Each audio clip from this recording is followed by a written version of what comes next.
primary race, and I can't find any. Did Cuellar endorse somebody? Probably not. Like, what do Latinos in the Valley think? There's millions of people in the Valley. Why would Trent report on that when he's in Tehran?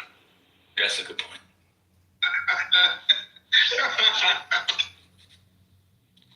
I apologize.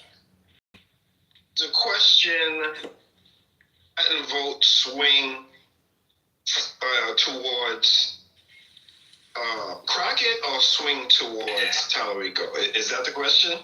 The RCV is not going to Crockett. The RCV is going to Tallarico. She's not even been to the RCV. She didn't campaign there. Now on Twitter talking shit about her. There's RGV? Wait, I'm sorry, RGV is the RCV. I didn't mean to say Rachel was going to yellow. RGV, yeah, they are complaining that she hasn't been, and they're confused as to why. They said that some of these little counties said they invited her multiple times and she won't show up. I'm just letting y'all know what people are reporting on the ground and saying. Yeah, I don't know what the newspapers are down there, but Kimberly, can you do some investigation for us, Kim? Can you do it, Britt? Yeah. What are we looking for? What's the Valley? Like, what is the Valley? I'm not getting any. I know El Paso's going to vote for him. You know, West Texas, and I know what is the Valley Democratic stronghold? What do they say? I know San Antonio, which is not the Valley, to the Valley. I know the newspaper there endorsed her. But what are people in the Valley saying, especially around the question of ICE and immigration, the Latinos? She ain't been to Hidalgo. She ain't been to Cameron County. Okay, she ain't been to what's the other one? Willisey. She ain't been to place. Yeah, I don't know off the top of my head, but I can take a minute to look. He was just in Laredo. He just had a rally in Laredo. But I want to know where the people are. Like, where's people Marshall? think. Don't Marshall live in that area? He does. I mean, he may be working or something. I'm gonna let him in. Is it strawberries? Because you know he's a sharecropper. I mean, McAllen is not that small. I mean, it's broad, like get the broader valley as well. Hidalgo County. I'm just saying, like, there are areas that have papers. I don't remember all the names of the papers. I know, like, the Monitor is a big one there. But, yeah, she's not been endorsed by any of them, so I don't really understand what's going on. Yeah, Rio Grande Valley, I don't know what the RGV is. I said RCV, rank choice, so I got a little in my brain.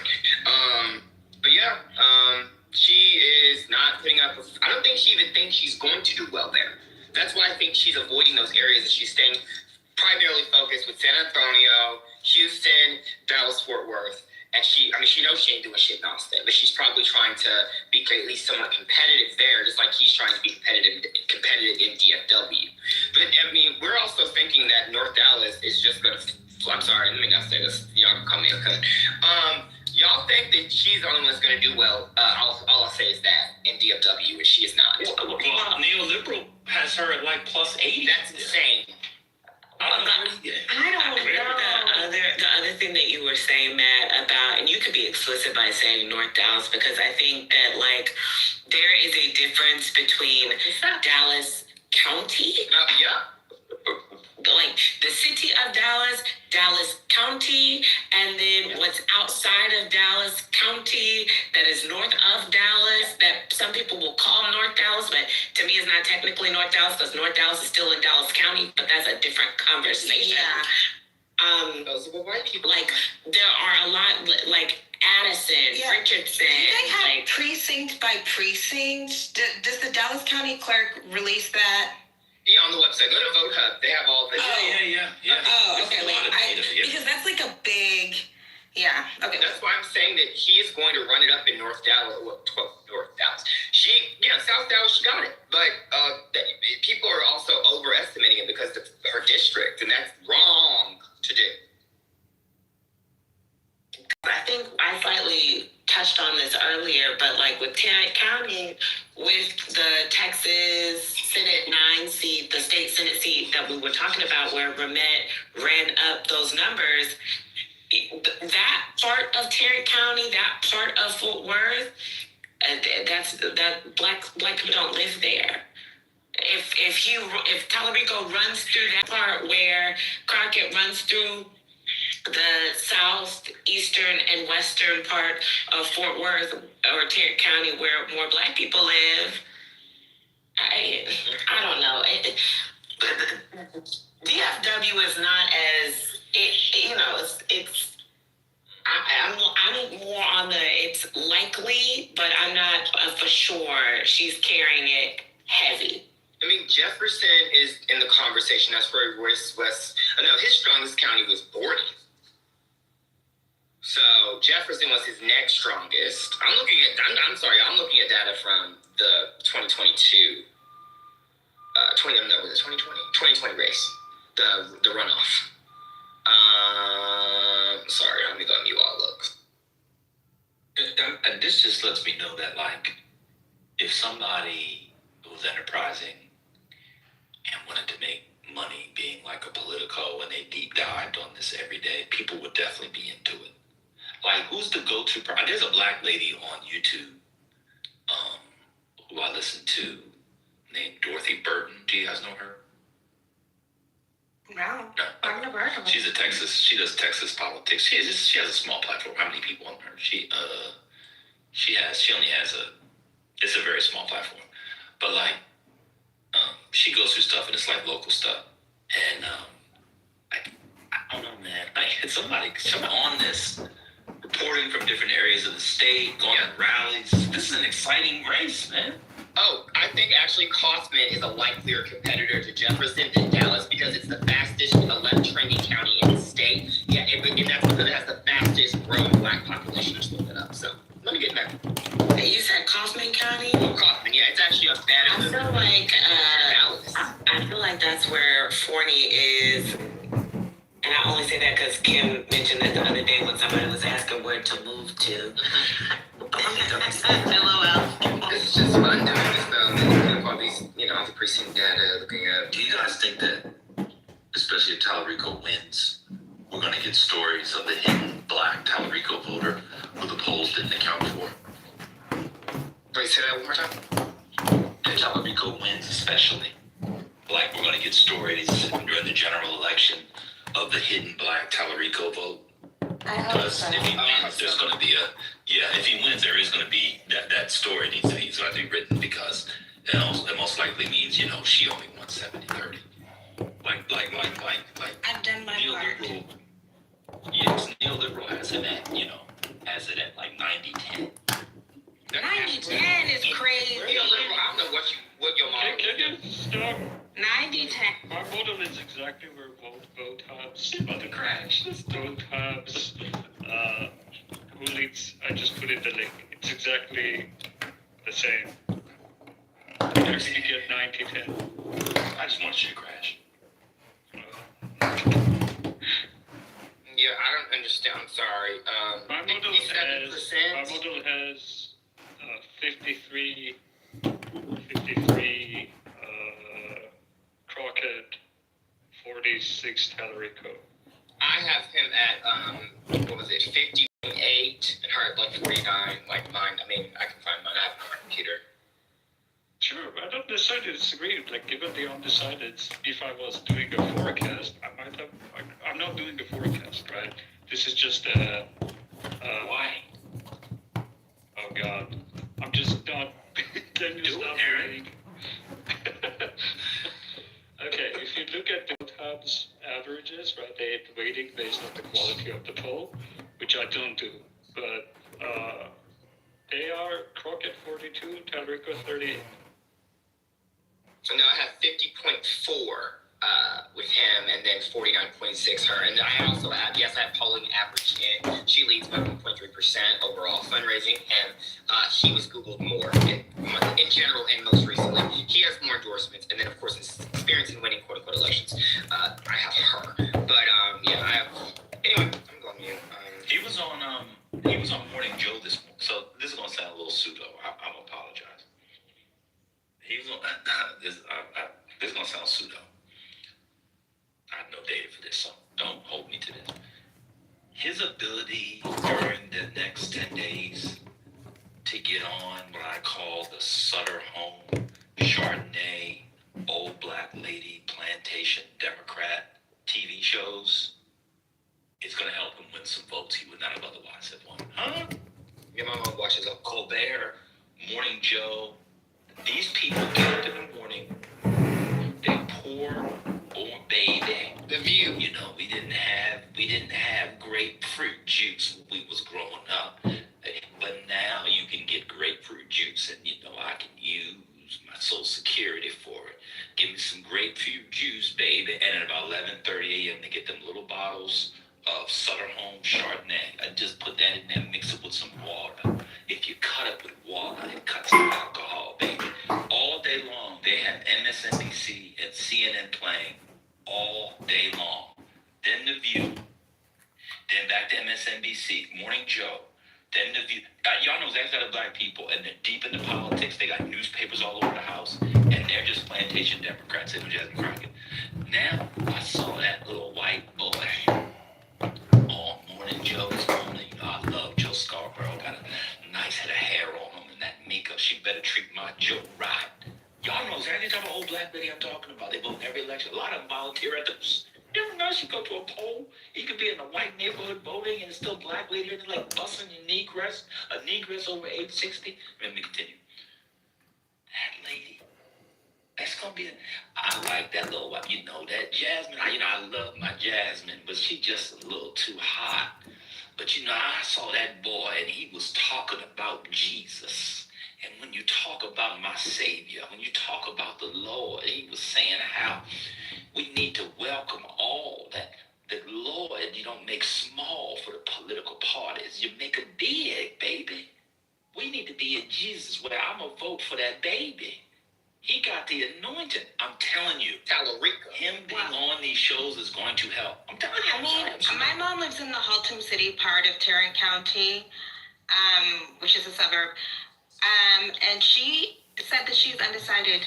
She plans to vote this weekend. And by the way, undecided is good. That's after a lot of lobbying, a lot of cajoling. Well, I can't cajole my mother. I'm sorry. A lot of explaining. Okay, like we've gotten to 50-50. So I really believe, like, if she gets to 50-50, I really believe that there is a secret Negro Tallarico vote. Mm-hmm. Eric lives in Dallas, and his new wife, she's a black boule girl. She's voting for. They're both voting for Tallarico. So. I think that the young blacks for sure are going to vote for Jasmine Crockett. Sure. I think that black bougie Texas vote, he might be able to siphon off like 40% of them. That sounds high. 30, 25, yeah. 30%. Yeah. I think a lot of the things she is not going to win, though, because they actually have brains. Some of them are not just I'm just going to vote because she's a black woman. Oh my God, I have to do it. Like, a lot of people in Texas aren't actually like that. And that's what I think a lot of them think she's too brash. Correct. And they know what that Jesus like talk. The Texas. But that Jesus talk, I think, is going to appeal to a lot of older black voters. I wouldn't be surprised, man, if he wins a good portion of them. Oh my gosh! You know what my mom said? She actually mentioned that Crockett never talks about the Lord. Yeah. She's an atheist. She is? I mean, she's an atheist like all of you are atheists. You said you're like culturally Christian, but like y'all don't really believe Jesus walked on water. Y'all don't really believe he was resurrected on the third day. Y'all don't really believe. Not too much, sugar. I definitely don't. You're shaking the table with that I'm one. Yeah, I mean, I'm a Jew, but These old black people believe that that Mary, peace be upon her, was in fact impregnated by God. They believe that. These people are mentally ill. Well, that's a different discussion. Ben, to your point, when you played the Tallarico speaking yesterday, and when he got to the point about grief, I was like, the black Christians here, the AME, as an AME girly, I was like, oh yeah. Yeah, they love that. He's speaking on my tongue right now. He's speaking to me that they would eat this shit up every day. This speaks to the core of what they believe. This very much would get black people, well, the churchy Christian, at least AME girls. I don't know about the Baptist girls. I can't speak to them. But at least the AME people who go to church, oh yeah, that would get them fired up. Because it's just like for me, as an AME girly, it's very aligned with what I believe. So I was just like, oh yeah. I'm mad at you saying the Baptists aren't saved. Oh no, that's not what I'm saying. No, I can't speak to y'all's experience. I can't speak to whether or not it speaks to y'all the same way it spoke to me. That's what I'm saying. You know, They're not. You don't have to back I'm a coach's girly and from a past life, and it spoke to me. I wanted to say glory. She's at work. She can't speak louder. She said, and I want to say glory. She said it in her work voice. It was like, give me the chicken Caesar wrap. Glory.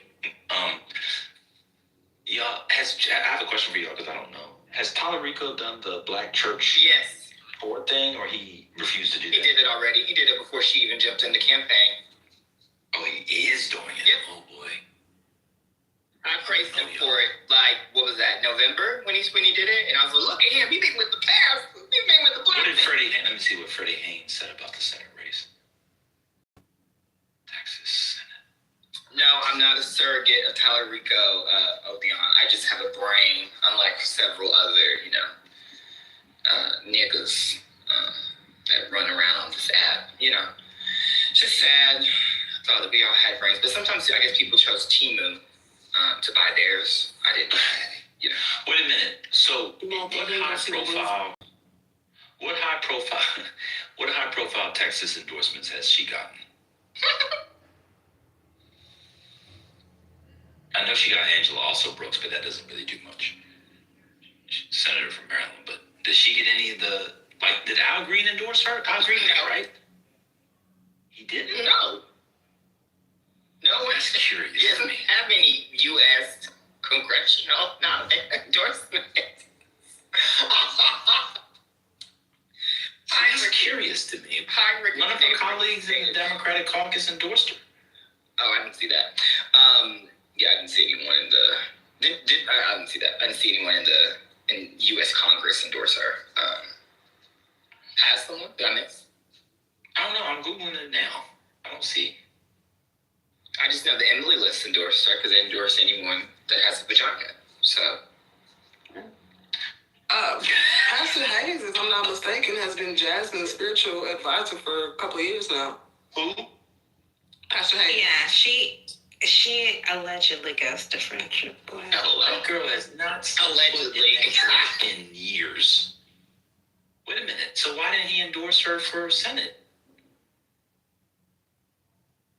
I mean, Castro didn't even do it. I'm sorry, even the San Antonio mayor Castro, who ain't doing shit, working for some, get off the vote organization, he didn't even endorse, she's not gotten any major, I'm sorry, I'm not sure what you mean, she's not. I mean, also Brooks, congrats. Heinrich endorsed Tallarico. Coons basically soft endorsed Tallarico, leadership likes him. She's not gotten anywhere. Her bestie, AOC, hasn't endorsed her. She went and followed Tallarico after the hoopla. So, Something's off. Colin Allred, he endorsed. I'm looking at her. I'm trying to find her endorsements now. Okay, see every start. No, something's off. There's a labor union out here that has endorsed her as well. I forget the name of it, but I know she has a couple of unions behind her. Is it the Black Workers of America in Texas chapter? Is it?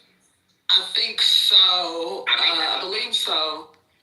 That, and then there's a super PAC, the Emily PAC, that's endorsing her as well. Something's off. I don't see. Let me look here. None of her colleagues in the House have endorsed her. Something is off. Something's off. Kim, she went and visited that little boy that they was holding up at the detention facility with Castro, Joaquin Castro. She posted a picture of the two of them talking to the little boy. When Castro posted it, he didn't even post her in the photo. It was just him. He intentionally distanced himself from looking like he was endorsing her or doing work with her, with that little boy who got detained. I'm not trying to be mean, but baby, they don't want nothing to do with you. They don't. And Matt, that's that's a fact, because remember the interview he did, he said Jasmine and I. Correct. Not, that was very cool. Yeah. But the problem is not even like I'm worried. Like, say she wins the nomination, like even then, like something. This is weird. All of this plus the Texas Black Democrat Coalition, it's just a lot. Something's wrong. Yeah, I told y'all yesterday. Y'all got to get it together. Y'all need to start having conventions and don't just have the Honorable Judge Al Green do his thing. Y'all got to start putting some. Y'all got to get it. Y'all are out of order. Now I blame feminism, but y'all can blame whatever you want to blame. But y'all are out of order. The problem with the world, politically, socially, is people are out of order. Feminism is blamed for a lot of it, but y'all got to get in order, Kimberly. It's terrible. I agree with you. That's why the Black family is not strong. Mm-hmm.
Has Freddie Haynes done any public events? Has Freddie Haynes done any public event? Said anything? I don't know. He was on the news. I haven't looked. Oh, okay. Oh yeah. Oh, in the district? Yeah. Oh, for sure. Yeah, I've seen stuff online. Okay. I haven't looked, so I did. I mean, he's always kind of public, like when he goes to the store, if you know what I mean. Yeah. He's done some stuff. Okay. Yeah, for sure. I can't wait till he's in Congress. I wish he had been in there years ago, but yeah, I'm actually he was saving souls, so whatever. And tearing down black cultural institutions. But I'm still hurt about that.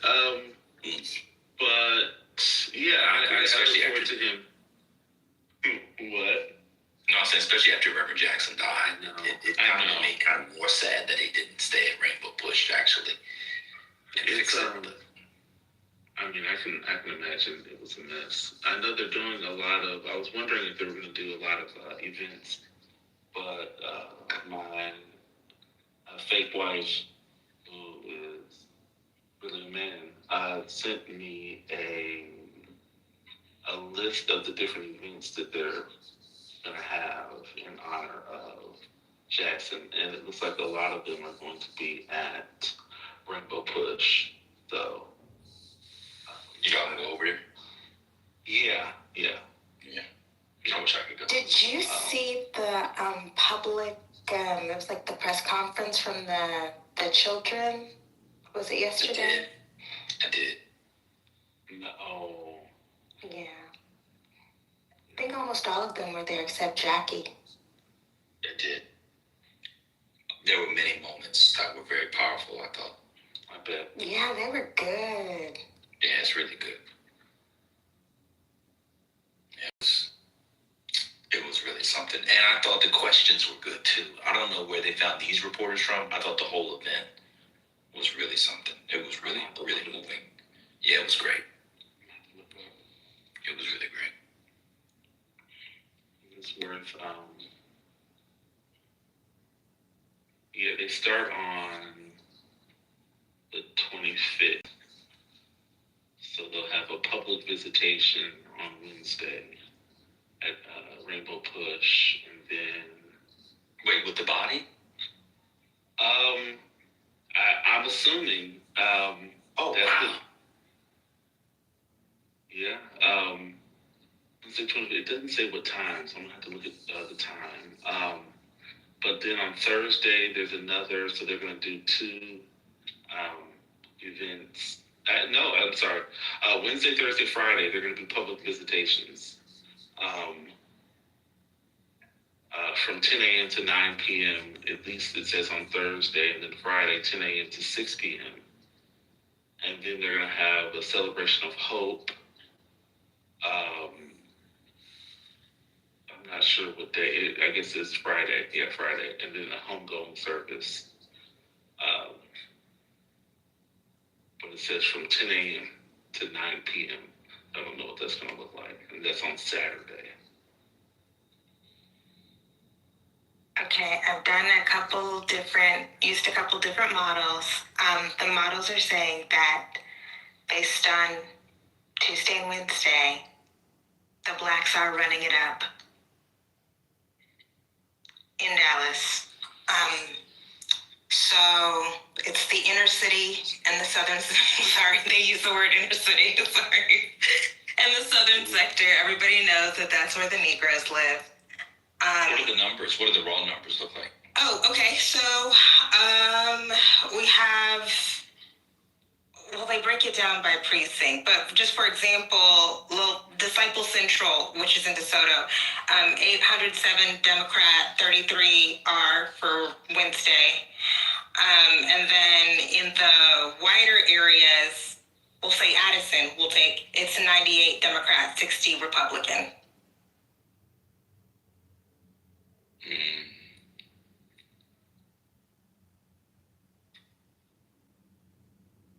So the analysis from both ChatGPT 5.2 Pro and Gemini 3 Pro is that the inner city, southern sector, and the older inner ring suburbs, which is also where there are more Negroes, they are outpacing turnout than in the northern suburbs and the exurbs, which are more racially diverse, shall we say. More affluent. The good news about this is this augurs well, either way. Augurs, you wouldn't say that. Bodes well, either way, for the general. So that's good. That's good. That's really good. Don't you guys think? Yes. Those things people I look, Black people being empowered to exercise the franchise, I support.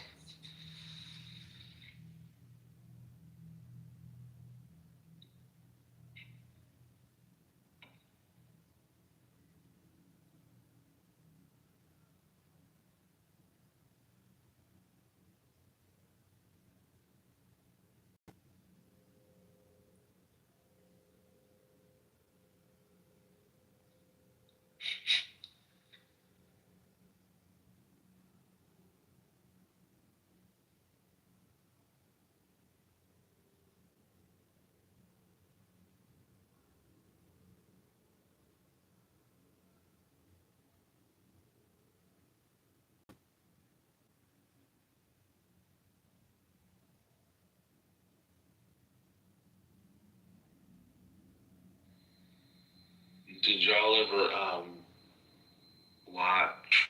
I didn't, but did y'all watch the interview that Tallarico did where he was, I guess, where it was banned by the FCC or something? Did y'all watch that, or is that out? Yeah, we streamed it on here yesterday. Oh, okay. Was it good? I mean, did he do well? It was fun. Yeah, it was fun. Oh, you know what?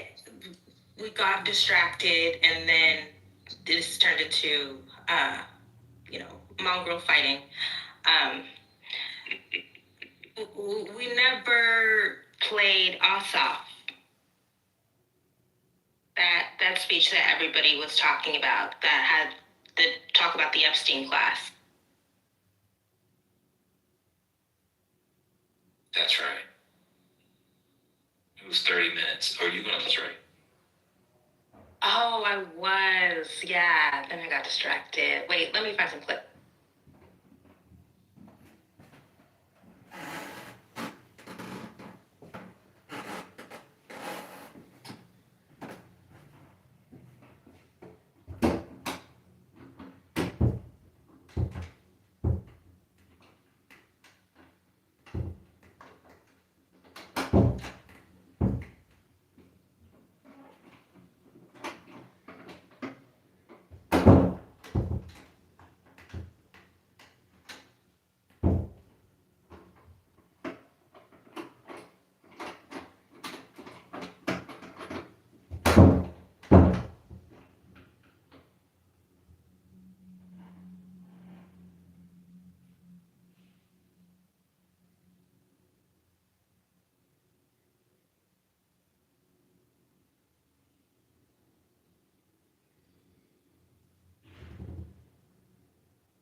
Oh, this isn't from that speech, but I feel like this was kind of good. This was posted 2 days ago.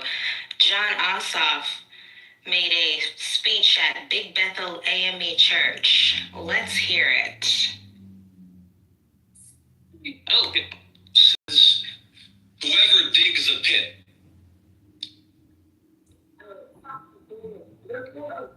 Whoever digs a pit will fall into it. Scripture is full of kings brought low by their own arrogance. Ahab surrounded himself with 400 yes men, false prophets paid to affirm the king's delusions. And those delusions led him to his defeat. And among today's false prophets are the election deniers, who indulge this president's obsession with overturning the 2020 election. Hear me when I say this. They tell a lie so absurd and therefore so debasing to tell that the act of telling it proves the teller's total and humiliating submission. Says, whoever dig... I'm sorry. I'm Ossoff pilled. I am Ossoff pilled. I will affirm what you can all clearly see. You can see it, right? Our nation is afflicted and in crisis. Americans losing insurance in the middle of chemo, hospitals closing down services to fund tax cuts for the very wealthiest people, masked federal agents profiling, brutalizing, and killing American citizens. And maybe amidst all the cruelty and the chaos, you start to feel a little doubt, and you start to wonder whether our republic can survive it. A government transformed into a tool of one man's vengeance and enrichment. A spiritually broken president. It's digs the moral pit deeper and deeper. The pastor Proverbs says, whoever digs a pit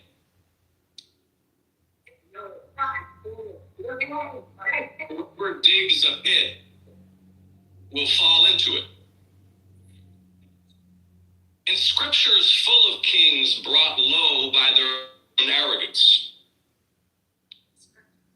Ahab surrounded himself with 400 yes men, false prophets paid to affirm the king's delusions. And those delusions led him to his defeat. And among today's false prophets are the election deniers, who indulge this president's obsession with overturning the 2020 election. Now, hear me when I say this. They tell a lie so absurd and therefore so debasing to tell that the act of telling it proves the teller's total and humiliating submission. Okay, I know that I'd already played that last part, but I am on the off train. I'm sorry. I just think it's good. Very, he has a presence. Probably photographs better than, probably more photogenic than he, is in the video, but that's okay. That's fine. Takes a good picture. I'm awesome.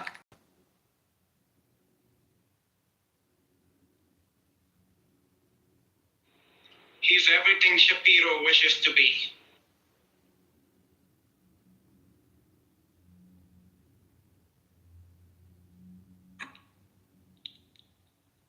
Oh, y'all want to hear the whole thing? Okay, wait, let me find.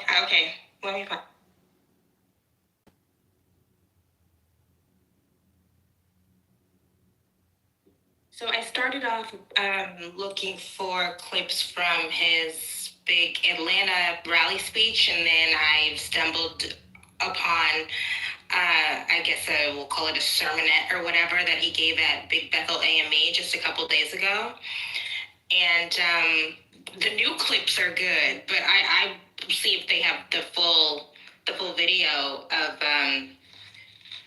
his whole speech.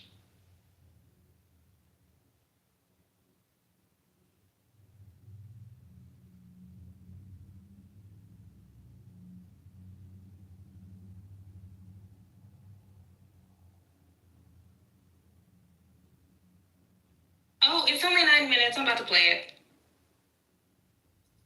Please stand to your feet as we receive a champion for justice, our United States Senator, John Ossoff.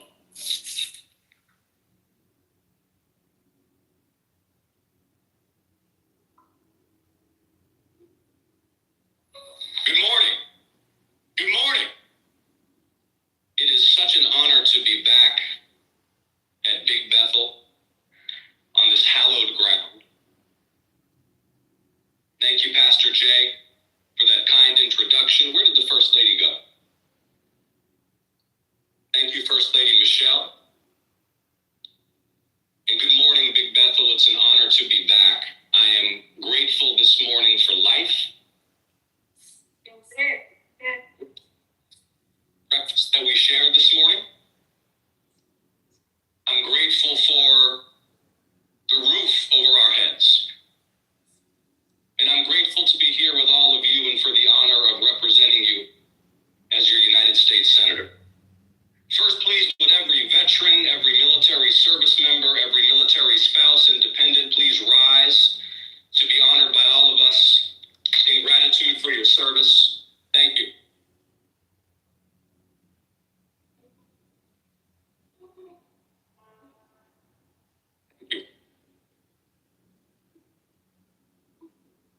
Now, first, I will affirm what you can all clearly see. You can see it, right? Our nation is afflicted and in crisis. Americans losing insurance in the middle of chemo, hospitals closing down services to fund tax tax cuts for the very wealthiest people, masked federal agents profiling, brutalizing, and killing American citizens. And maybe amidst all the cruelty and the chaos, you start to feel a little doubt, and you start to wonder whether our republic can survive it. A government transformed into a tool of one man's vengeance and enrichment. A spiritually broken president who digs the moral pit deeper and deeper. Pastor, Proverbs says, whoever digs a pit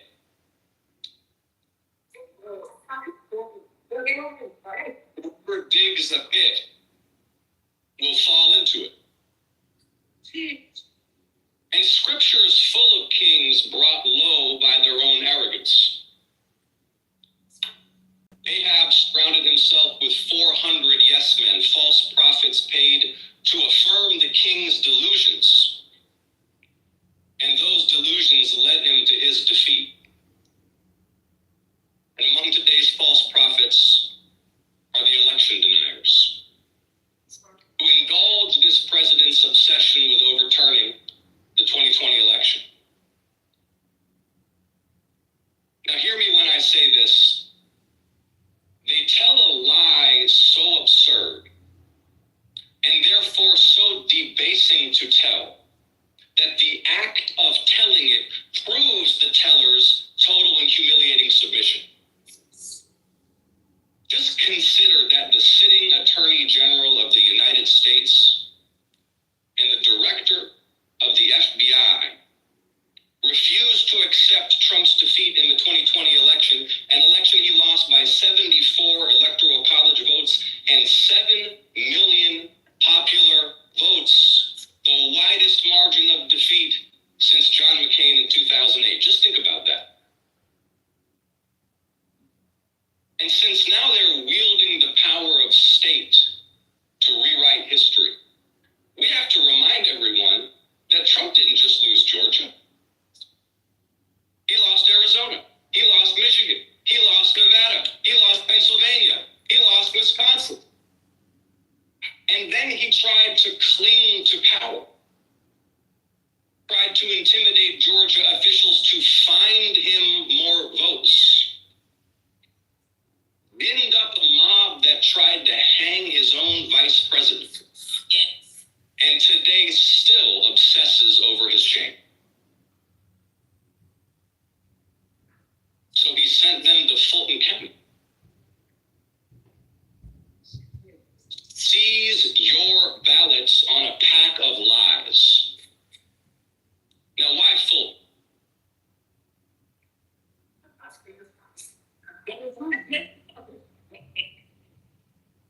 Well, in part for the same reason this president posts videos that depict Barack and Michelle Obama as apes. See, the power of black voters and the fact that the power of black voters ejected him from office may outrage him more than the defeat itself. That's right. That's right. That's right.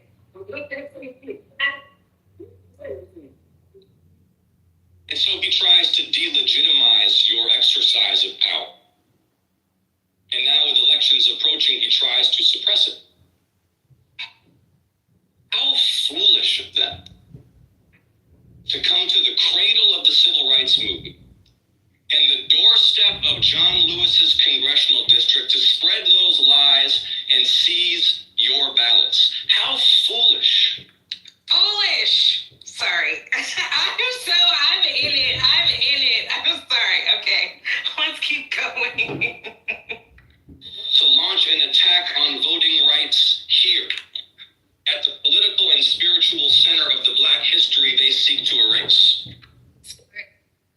You see, like Ahab, he's surrounded by yes men. Because if this president had wiser counsel, Pastor, they'd warn him against attacking here in Atlanta, Georgia. Because the power of the presidency is nothing compared to the power of the people. Nothing. And our answer will be massive and overwhelming. 61 years ago in Selma, when John Lewis and Hosea Williams and Amelia Boynton marched into billy clubs and bullwhips, they didn't know that their movement would succeed. 6 years ago, when Georgians took those hard-won rights and set out to elect the Jewish son of an immigrant and a black pastor who holds Dr. King's pulpit at Ebenezer Baptist Church, we didn't know that our movement would succeed. But in 2026, if this man in the White House thinks that after all that, he's going to come down here and silence the people of the great state of Georgia, he will be dealt his most resounding defeat yet. But Big Bethel, it will take a movement. Big Bethel, are you ready to move? Are you ready to move? Thank you all so much for having me. Thank you, Pastor, for the invitation. Thank you.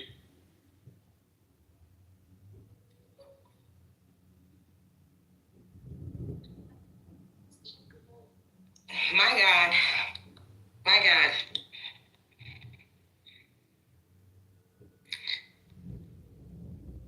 I think In Vogue, alongside Salt and Pepper, once said, "What a man, what a man, what a man, what a mighty good man." Oh my God. Glory. You know what? If I could go back.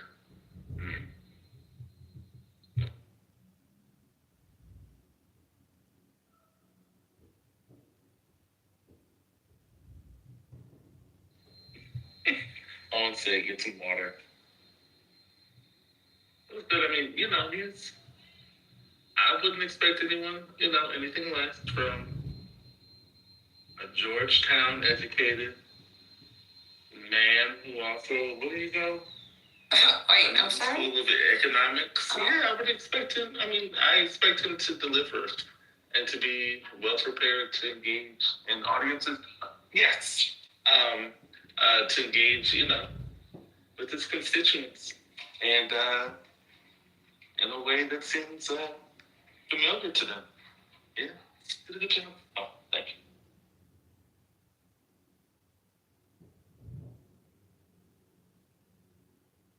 you. Shout out to Georgetown. Yeah, I just thought it was good. I think people try to downplay the importance of an ability to say the words, say them convincingly, say them in a compelling manner. I don't, because I'm a realist. I just think he's good. He looks good. He talks good, as the old folks say. I'm also built.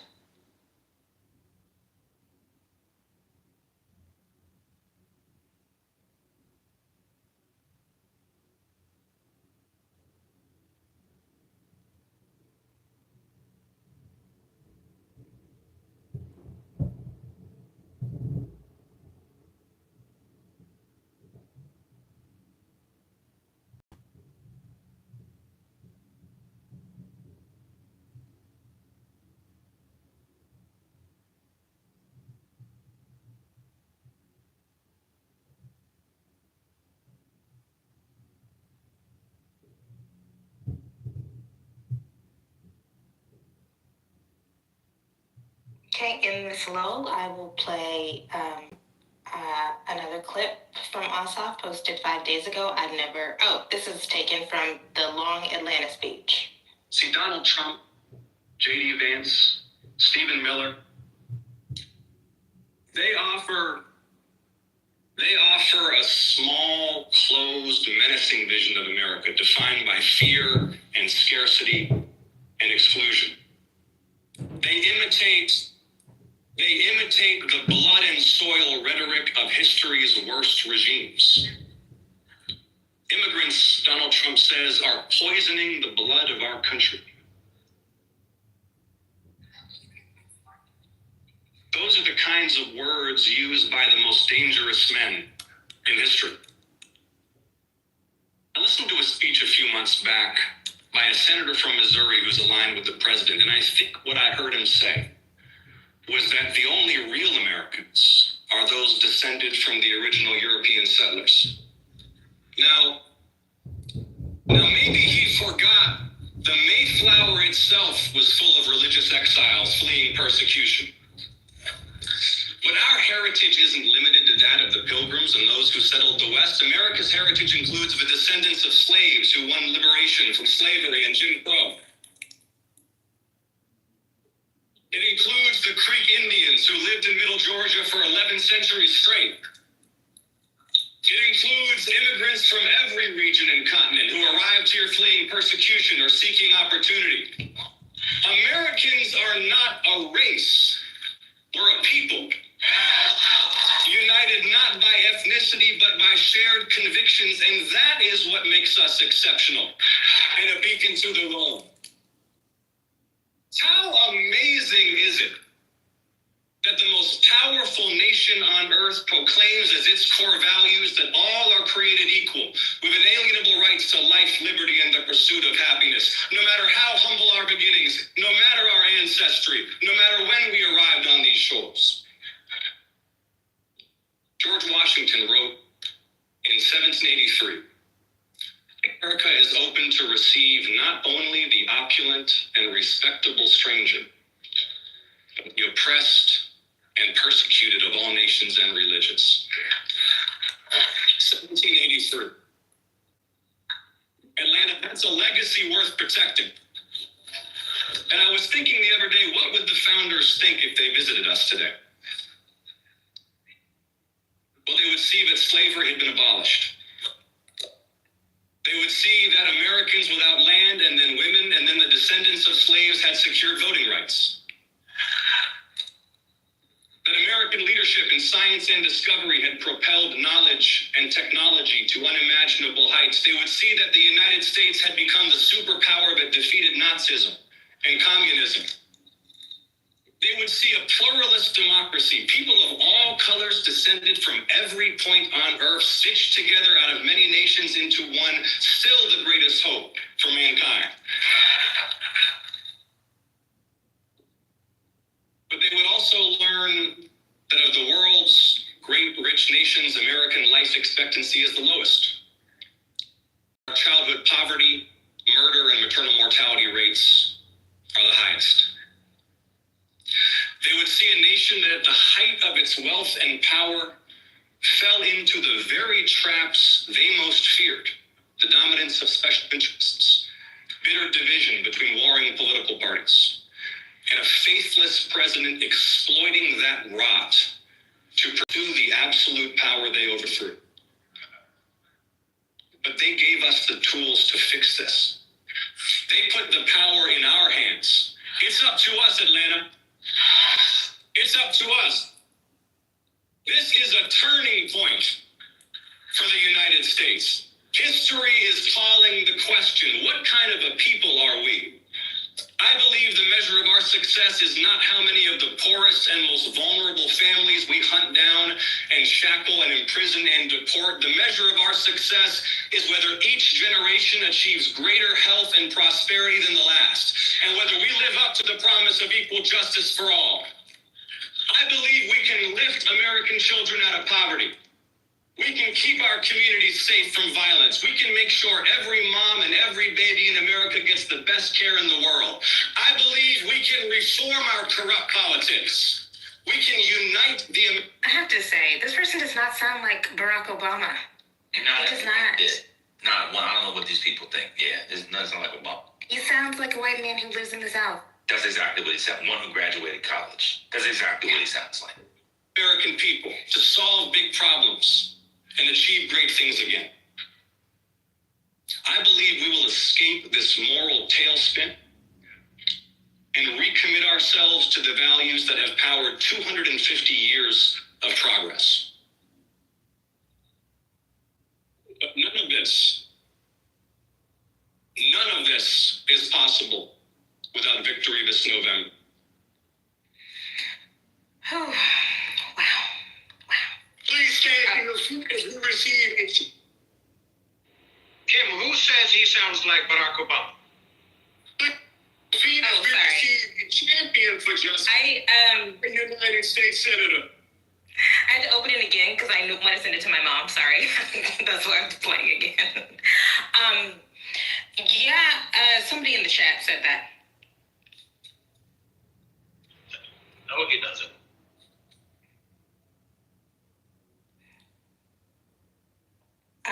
Are y'all up for one more 5-minute clip? This was posted yesterday. It doesn't have a whole lot of views yet.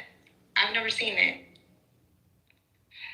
It says, Ossoff, the power of the presidency is nothing compared to the power of the people. Okay, I'm going to take that as a yes. And maybe amidst all the cruelty and the chaos, you wonder if our republic can survive it. A government transformed into a tool of one man's vengeance and enrichment. A spiritually broken president.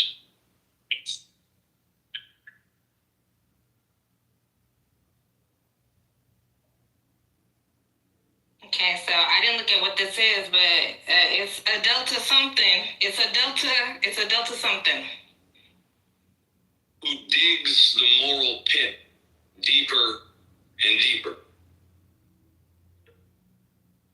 Pastor, Proverbs says, whoever digs a pit, whoever digs a pit. He's rehashing what he did a couple days earlier. I surmise that it's a Delta something because they're wearing Delta Sigma Theta paraphernalia. But anyways, I am Ossoff pilled. I'm on the Ossoff train. I hope he doesn't bug it up. I hope he can keep his powder dry for the next 18 months. So shout out to him. He's got to win his re-election first. Oh, he's gonna win? Well, I'm just saying, got to wet some powder. Pause. Okay, yeah. Oh, yeah.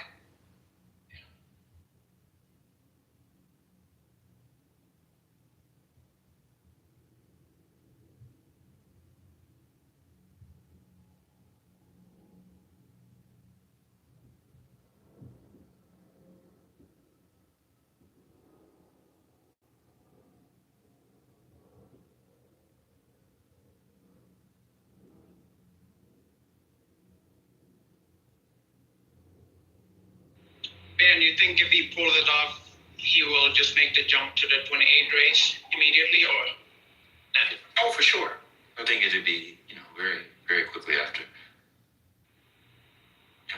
He stands a chance. I can see a scenario where he can galvanize. You can. I'm sure he win Georgia. He could win Georgia. That's a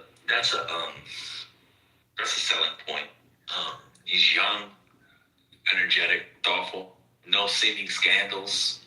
He doesn't come off as the wokey woke that they would try to do. The Republicans don't really say much about him. There's not much to say. He kind of keeps his head down and does his work. Mm-hmm. Yep. And he knows when to stick his head up and put it back down. He's very savvy. Warnock as well. The two Democrats in Georgia are very savvy. They know when to put their heads up and put their heads down. To be a Democrat in the South, with a statewide election, yeah, you gotta be able to navigate. That's why I think there might be, folks from the South, Democrats from the South have probably a better chance at the nomination in 2028. I think you just have to be able to navigate those Republican spaces and weather those arguments. I think this. Oh, for sure. But I mean, even in the Senate, when they do Senate hearings and stuff, he Oh yeah, he's good at it. He's serious, and he doesn't find himself shucking or jiving, let alone chucking and jiving. They do a very good job with that. it was nice to hear that he didn't throw on a cadence. You know, he doesn't have a draw, like I said in chat. Like, he doesn't have a Southern accent, but he definitely speaks at the speed of a Southerner, of a genteel Southerner. And you know, says all the things you would want. You know, I don't hear white people frequently say that they're thankful for another day. You know, I'm just thankful, you know, for you know, my life, health, and strength. That's not something that white people normally say. So he was able to say that as a white person, but in a way that I think connects obviously with Black audiences, Black religious audiences, particularly, in a way that didn't have him like moaning and reaching into some artificial Negro spiritual. Yeah. Well, he is from the South. I understand. Okay. The people that do that, Norm Southerners. You know what? I mean, since you don't have much familiarity from the South, given where you live and where you're from, some blacks can take you to the South to see how the white people are. Okay. That's what we were told the other day. None of us live in the South or lived in the South. Remember that? We were told that yesterday. Well, I mean, you definitely don't. You know, Never. I've never been there. you've never been there. And in fact, clearly you haven't either. I just defend Texas, but I'm not. Apparently, I crash out on Texas, but I'm definitely not there, and I've never lived there. Oh, I have some updates from ChatGPT 5.2 Pro. All right, so I asked them to run it again and do a different kind of analysis. So the second analysis shows that the most Democratic votes in Dallas County have come from the Oak Lawn Branch Library. Now, I don't know if y'all know Dallas. I moved to Oak Lawn at first when I moved here. It's the neighborhood. Oak Lawn and Cedar Spring. It's the neighborhood. So they have the highest Democratic turnout. It's a very educated, uppity, obviously progressive. That's where this big Texas Supreme Court fight over rainbow sidewalks has happened. So the AI is telling me that is a good sign for Tallarico. And then the next highest is Friendship West Baptist Church. They have the second highest Democratic voter turnout. And of course, we know what that is. So, looks like it's a bite. It's a bite. Did Haynes endorse Jasmine Crockett? Was that like an official thing? He hasn't. I just looked on his socials. He hasn't. Let me look one more time. But I don't think so. Okay. She must not be paying the time.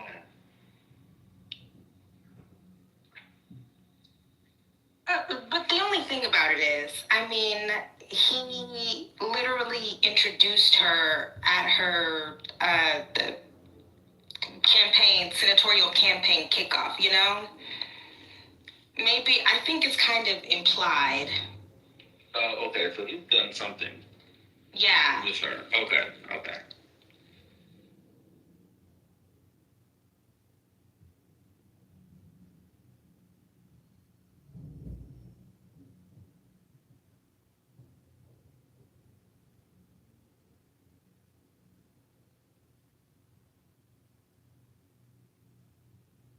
I'm sad that I moved from the district that I never lived in, because I feel like, I mean, he's already very present and visible.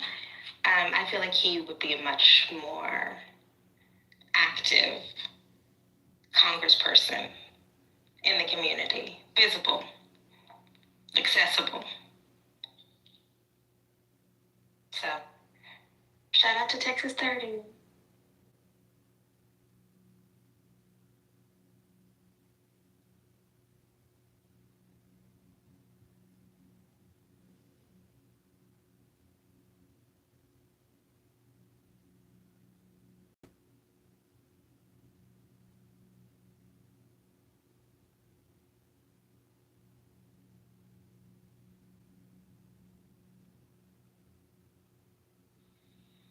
Well, you never lived there, and I don't have children and have a list. So, it evens out on that.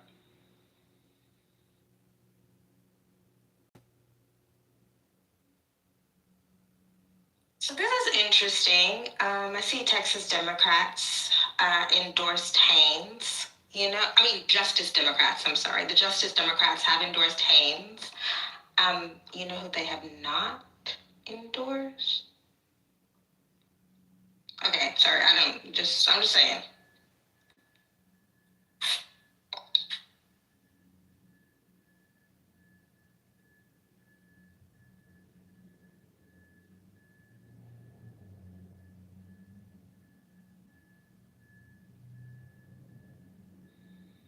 How's everybody doing today?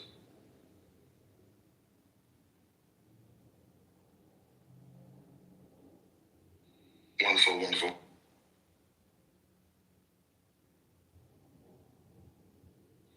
Doing well. Get after them. We're gonna ask people. Oh, I'm sorry. What is your name? I didn't know that was. I'm like, who is this person with the weird name? Hey, what's up? How you doing? No, it's Bois. Let's do a class. Oh, is that me being xenophobic? I apologize. The person that speaks the worst English is gonna do the class. Bois Kale. Okay. Bois Kale. There we go. I'm sorry. And now you good, yeah. Haitian been broke. I think we've all been broke on this app at one point in time. Oh yeah, I'm broken. Hey, what's up, man? It's all good.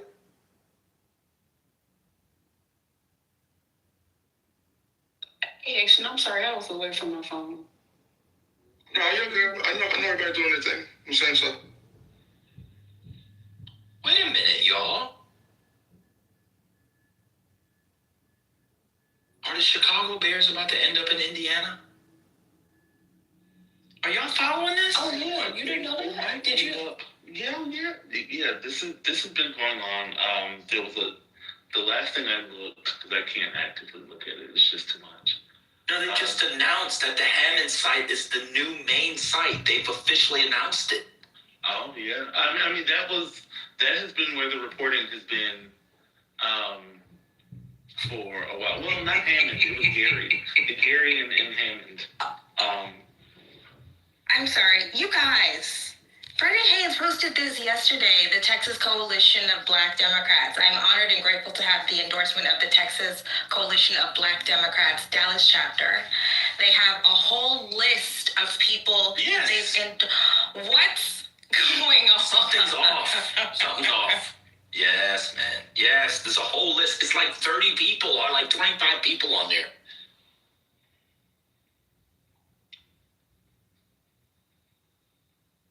Yeah, something's off.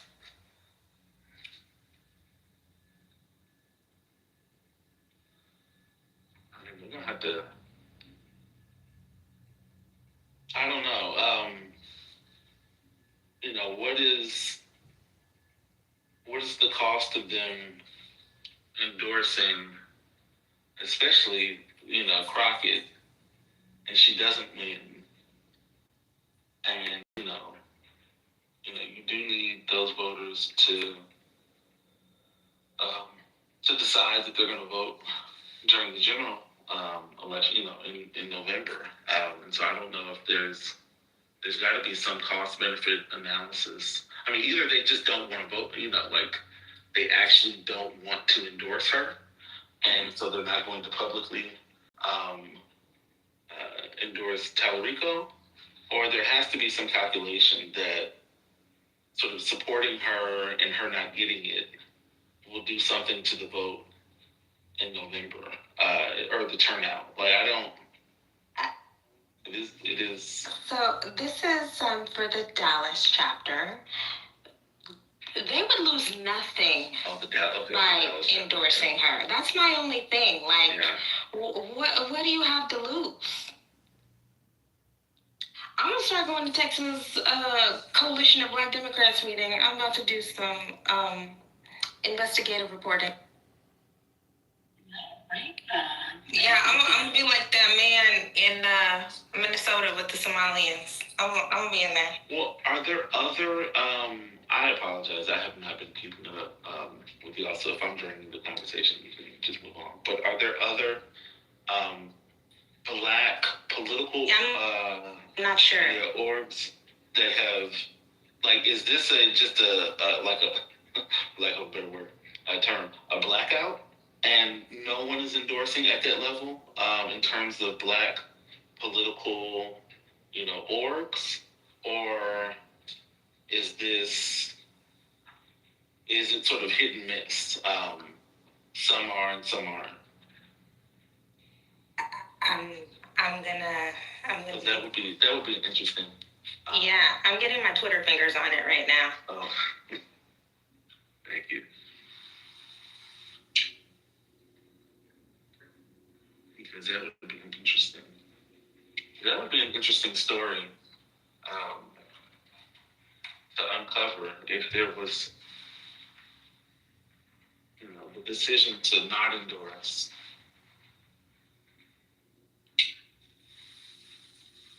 Anyone just stay out of it.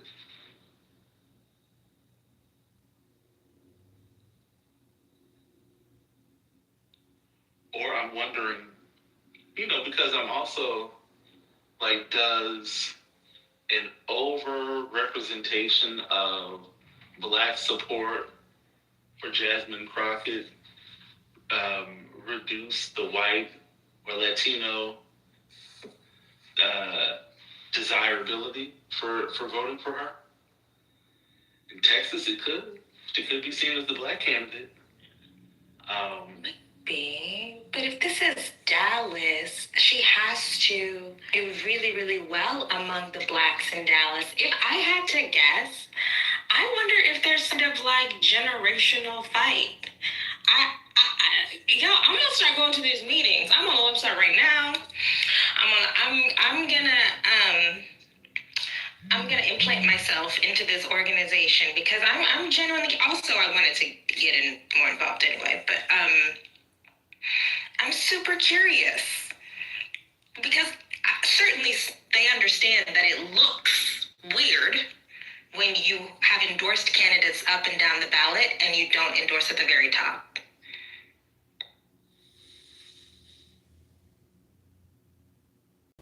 This is a recap of yesterday's crash shot.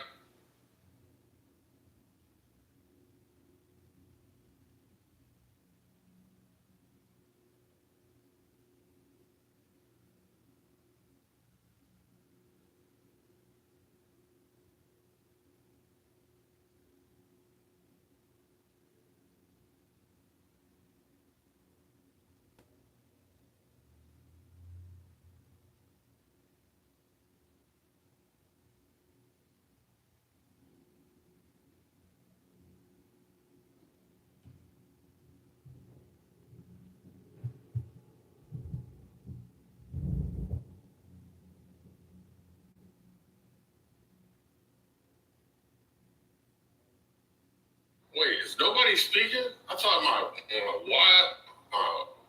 Wi-Fi was like fucking with me.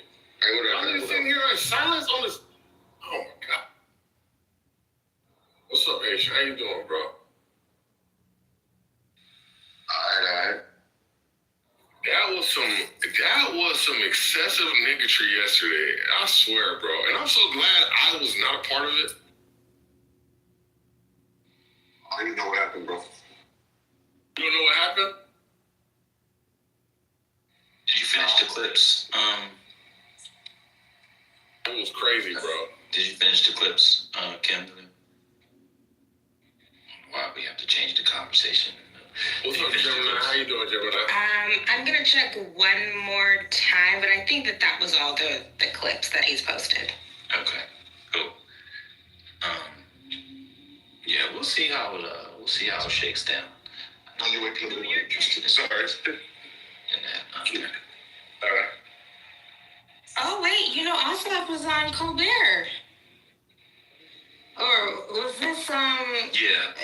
Is this an online only feature? Is that what they're doing now? I don't know. Okay, I'm about to latest 5 minutes. Hey,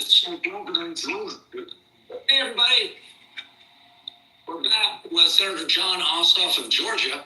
We're going to talk about what the action that Donald Trump and his Justice Department have taken down in Fulton County, Georgia. 3 weeks ago, the FBI raided the county election offices and seized 700 boxes of material from the 2020 election in a part of Georgia that he had contested fiercely. What do we know about why this happened? Look, this all goes back to the president's obsession with overturning the 2020 election. And you all will recall that so many of his conspiracy began in the state of Georgia. Remember, he called Georgia's Secretary of State, our top elections official, in Raffensperger. And he asked him, he intimidated him, he pressured him to, quote, find him exactly the number of votes that he needed to win in a state that he had lost. And his lies about Georgia were part of what ginned up that mob that sacked the U.S. Capitol and tried to hang his own vice president. So he has been obsessed with Georgia ever since. And I think what we're seeing is that he is wielding official power and wielding federal law enforcement in order to try to pursue his obsessions with overturning the 2020. Are we allowed to offer criticism? Because I am going to do that. So my immediate criticism, and by the way, critique is good. Critique is how we get better. Okay, critique is how you win. My immediate critique is that you can't bring pulpit energy to an intimate interview. I understand that this is broadcast, but it feels it's too theatrical. Just like bring it back a little bit because you're talking one-on-one to a human, and there's a camera there and there's an audience, but still you want to indicate that you are talking to one person. Anyways. Do we know what was in those boxes?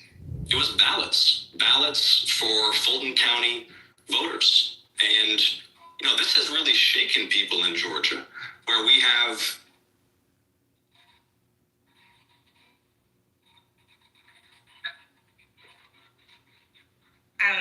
yeah, big sister, as somebody, I mean, if you've given interviews, if you've been interviewed, if you've spoken from a pulpit, you understand the difference, right?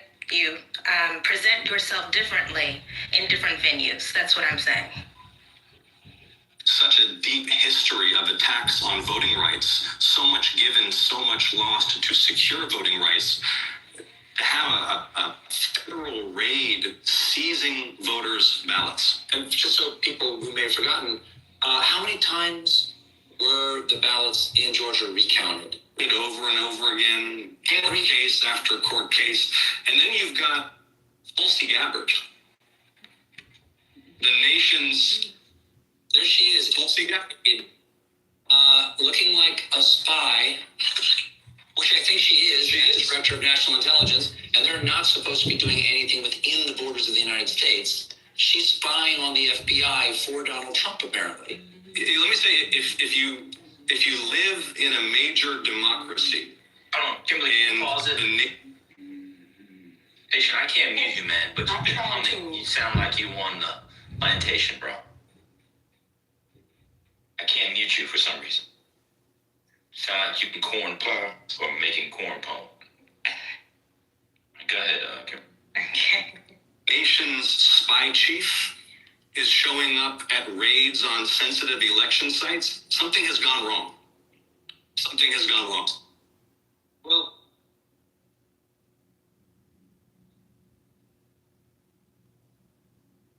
one of your mentors is a man I greatly admire, and that was John Lewis. And matter of fact, the last time I talked to John Lewis, he was here. He actually surfed the crowd. It was fun. It was fun. And here you are with John Lewis. I'm curious, how old were you when you met? I was 16 when I met Congressman Lewis, and I had read his memoir, Walking with the Wind. You know, growing up in Georgia, you're steeped in civil rights history. And of course, he was a legend. He was my congressman. I read his autobiography. I wrote him a letter asking if I could meet him. That meeting led to a job. That job led to a lifelong friendship. And I never would have pursued elected office without his encouragement and his support. But I'll tell you what,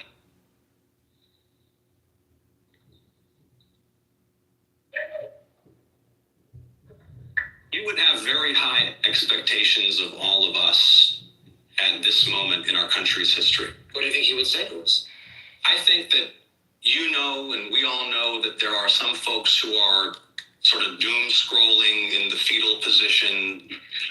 Every day there's a new outrage, and it's easy, I know, to fear. Right? You see, Lindsay, you see it, right? Like, man, after I get done with this next chapter of my life, maybe I will do this professionally. These sit-down interviews, you want to create a sense of intimacy, right? Like, we've seen you on the dais. We've seen you in a pulpit, and there's certain kinds of cadences that are appropriate there. But that's not how you talk to people when you're just trying to be, chill, Be cool, man. Don't be all uncool. That maybe we could lose our republic. And I think that what Congressman Lewis would tell us is that it's up to us. We have the power to right the ship. No one's going to do it for us. Theirs was the most successful nonviolent mass mobilization in American history, arguably in world history, the civil rights movement. They dealt with an awful lot. We can deal with this, but I'm telling you, these midterm elections are the whole ball game. There is a lot riding on what happens in November. Senator, thank you so much for being here. Absolutely, a pleasure to talk to you. Yeah, I still love him. I still love him. Just need to dial it back just a little bit. Maybe he's probably nervous. But anyways, I'm Ossoff built. All aboard the Ossoff train.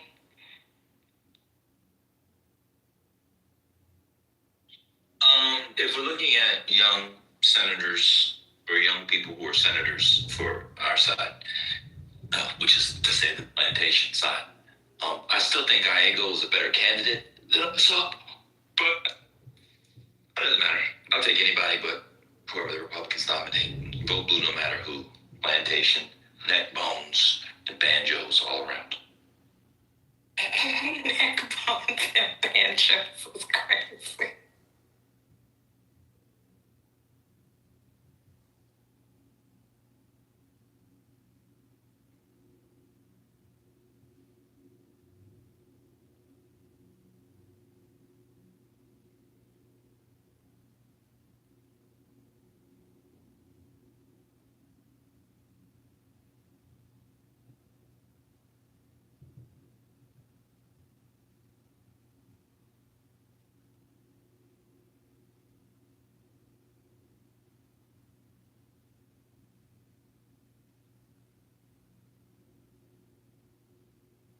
Bashir was there this morning.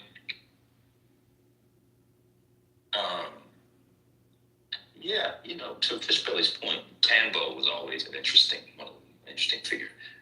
I would have liked to have picked Tambo over Mr. Bones myself if I ever did a minstrel show.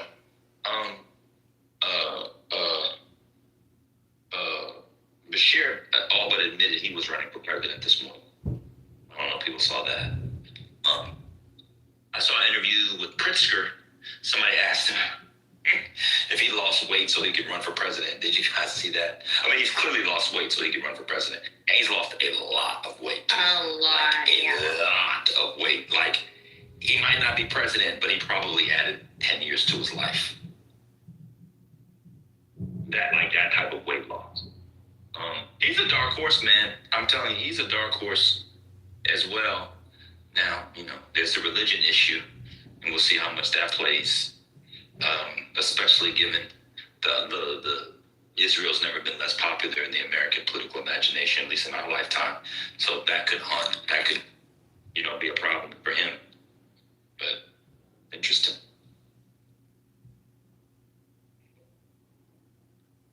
I like Oscar. Everybody likes their friendly neighborhood billionaire. that lane is wide open for him. Yeah, I don't think the billionaire will matter. Because he's governed like a progressive in Illinois and been reelected overwhelmingly, which is, I don't know, one of the maybe the bluest of maybe the second bluest of the big states, of the major states. So I don't think the billionaire thing will matter. He doesn't, America just elected a billionaire. No, I'm saying that I think that works for him. Yeah, I know. Somebody in the chat said it was an issue. Oh. I'm just saying. I'm just saying. I don't think it's gonna be an issue. I don't think it's an issue.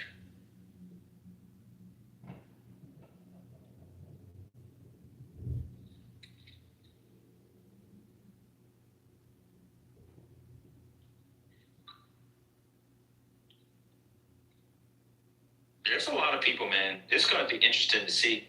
And what could happen? It could be a Donald Trump type thing, where there's a lot of viable people, and like Trump is 16, and the vote splits, and you need to win a plurality. I think the Democrats are proportional. Yeah, you might get a super delegate scenario. That would be crazy.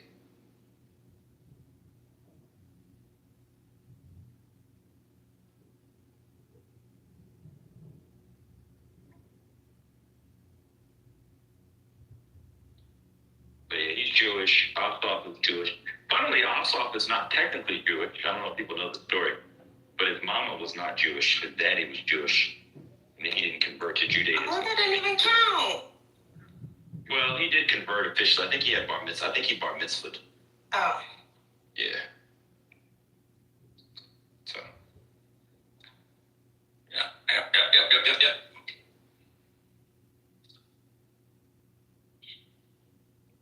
But 28 is so far away. Jamel Bowie did a thing. I don't know if y'all follow Jamel Bowie's shorts, and he did a good short where it was like arguing about the 2028 election at this point is stupid, which is true.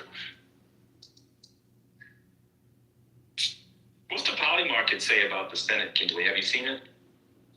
I have not. Do they give the Democrats better than the 30% shot? Pull it up. Okay.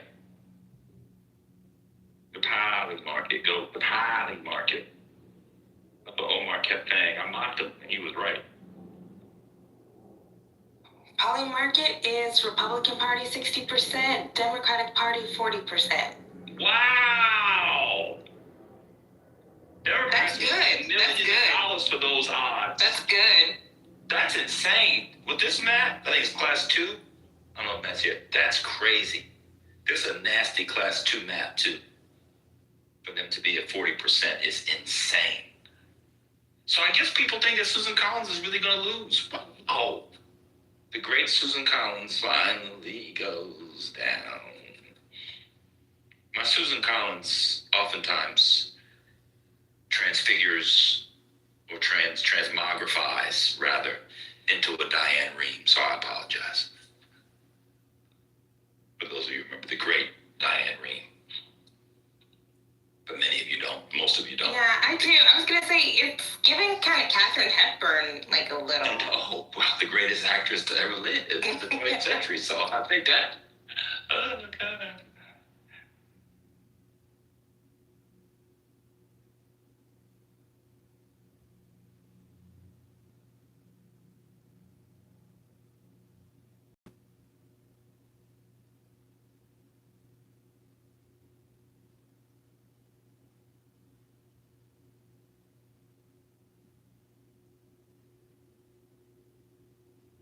She is also 60-40.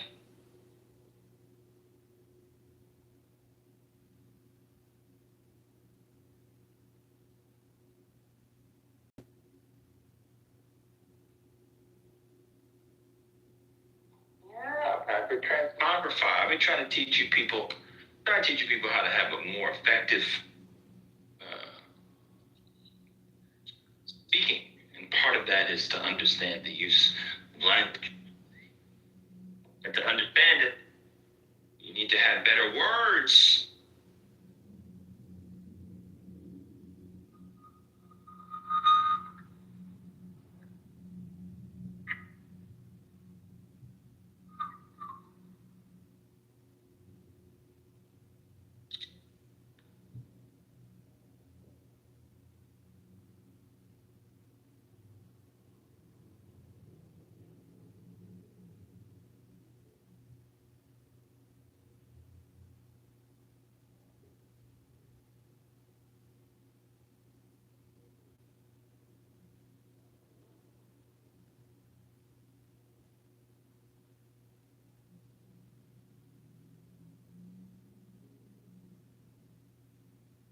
since this is a lull in the conversation, Kimberly Foster, are you there? Yes. I think we've talked about this before, but do you remember there's a podcast of the family, and it's the two kids, adult kids, who are liberal, and the parents are magats, but with every year, the older and older the dad gets, the more he turns into a full-blown Nazi. Yeah, I mean, the dad also is demented. We've all, okay, yeah. Yeah, tonight's conversation. Did you see Dean Withers was on it? Not Dean Withers. The other boy. What's the other boy's name? I like him better than Dean Withers. What's his name? What's his name?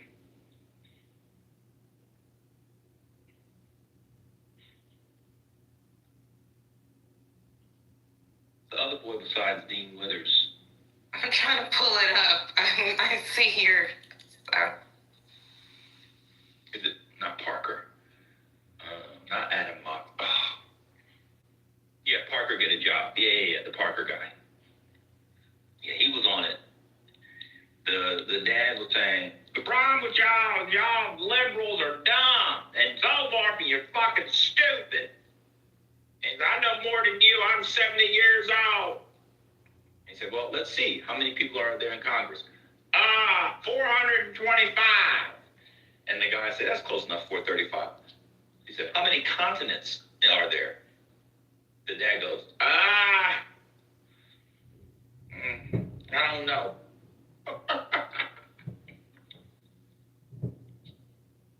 And then I was watching it.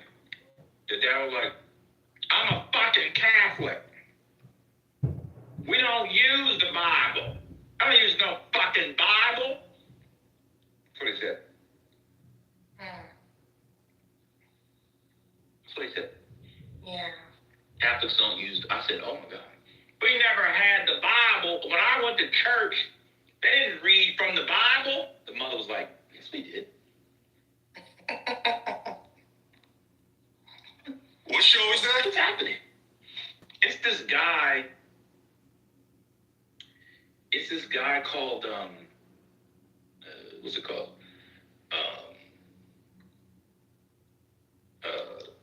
It's called The Necessary Conversation. The Necessary Conversation, and they had Parker on. But it's the original show with the two kids. They're very liberal, and their parents are just huge magats who over time, the dad's got dementia or getting dementia. They just turn into horrible racists. I mean, it's been really bad. But, the mom, I think she, because the dad is drifting off to wherever he's drifting off to, the mom does seem more open in the conversations. Where does this come on at? It's on YouTube. Oh, okay, it's on YouTube channel. I'm in the chat. Hold on. His point wasn't that people flout the rules of the Bible. His point was the Catholics don't use the Bible, that they don't read verses from the Bible. I have to remember how to fucking churches go 100% against the Bible, so he ain't lying with it. Okay. You have to watch the video. The point is that the guy is whatever, bro. Yeah, and period, that's not even fucking accurate, because I went to Catholic school. Also remember how to fucking read the rosary. Of course they quote Jesus out of the Bible. I mean, of course. That was the point. It wasn't like, he wasn't making the claim they don't 100% hold up the Bible. Like, No. The dad does have dementia. People, when they get on, they get mean. Something clicks off in your brain where the mean thing clicks in oftentimes. That happened to my grandpa. Okay. There was, not too long ago on there, I actually, for the first time ever, the dad was talking about, he was abandoned by his parents. I don't know if y'all saw that one. yeah. Oh, okay. Dad, yeah. Yeah. Yeah, and I just decided the lady was just psychiatrist. She was like, well, I was going to take care of my kids. But see, it's odd because the daughter has talked about growing up being verbally and physically abused by her dad. Yeah. It's a mess. Do you see the one where they went to house and he like gave a tour of the house? No, I haven't seen that one. Ugh, their house looks exactly like you would think it looked. I bet you it's moldy and smelly. And here we got all my Trump gear.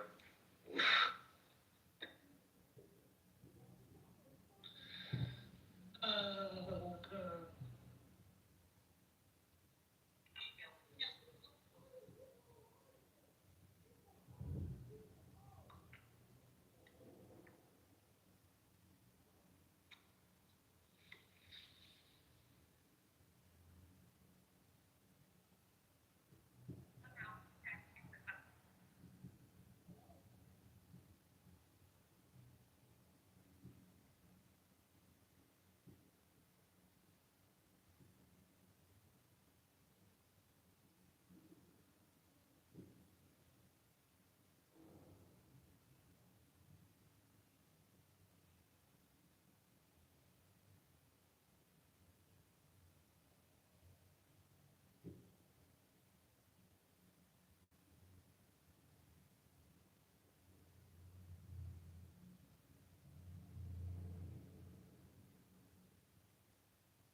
Everyone waiting for me?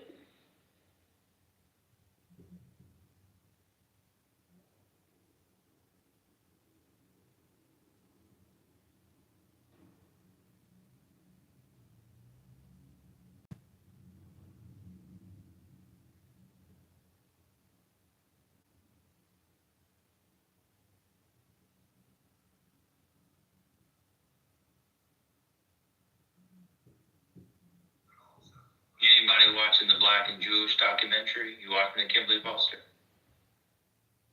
No, I haven't. I haven't seen it.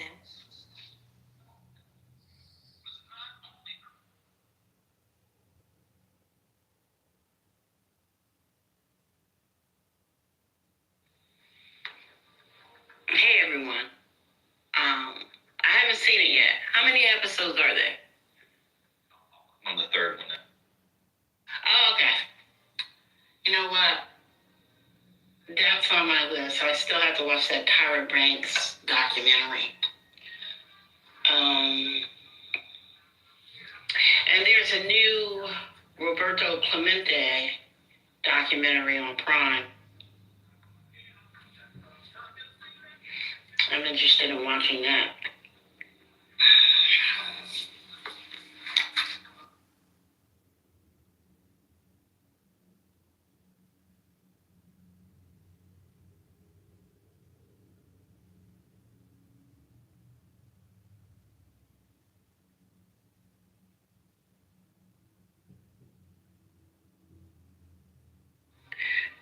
Oh, it's called Black and Jewish American Series. It's on PBS. Yeah. But you probably go onto the website and watch the first 2 episodes. Yeah, they're on YouTube. I just looked at it.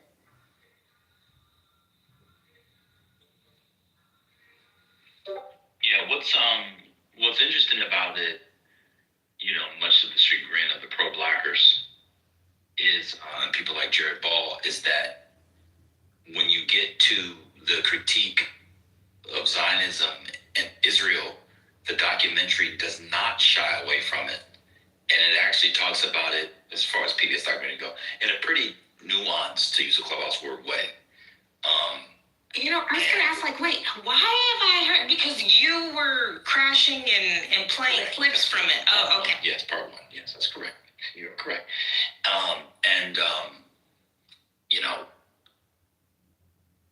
It's a pretty. The documentary is he's not shying away from the tensions and the relevant Baldwin clips and everything. They show all the stuff.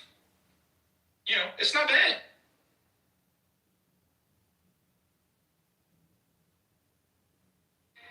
No, I have to watch it. I don't know why I'm not watching it. But I need to get to it.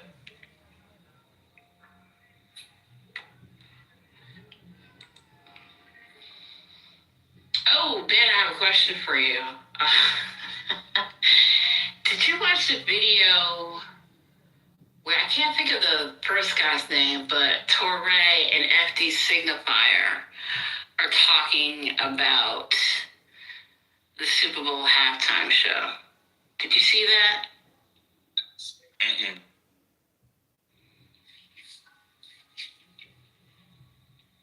And then he put out a four-hour video on Tyler Perry. I'm not watching that. FD Signifier is very popular.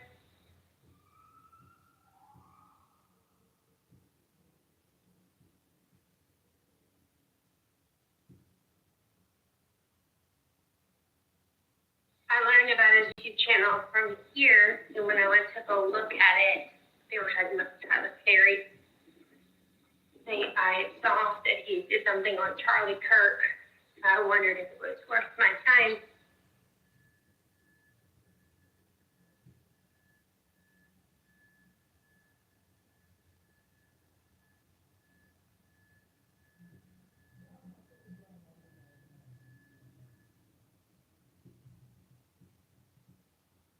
I watched it. 12 Things About Coming to America. You didn't know video yesterday. And let's just say, for the sake of the next minute or two, if we discuss it, or at least for what I'm going to say, let's just take it that it's all true. The general thrust, if not everything the person said. So let's just not question. Let's just take it as true. Most of them I knew. Stuff about the makeup and the trading places, Chestnut, James Earl Jones. There's someone on James Earl Jones I kind of knew. There was one thing I did not know, and I bet no one in here knew. There was a television spinoff of Coming to America. Oh, I didn't know that. How long did it last? It didn't last long at all. It was, they filmed a pilot and they were playing clips from it. And the spinoff involved Akeem's little brother, who came to the U.S. Let me see the name of the show. Before I tell you who played it. His little brother came to America to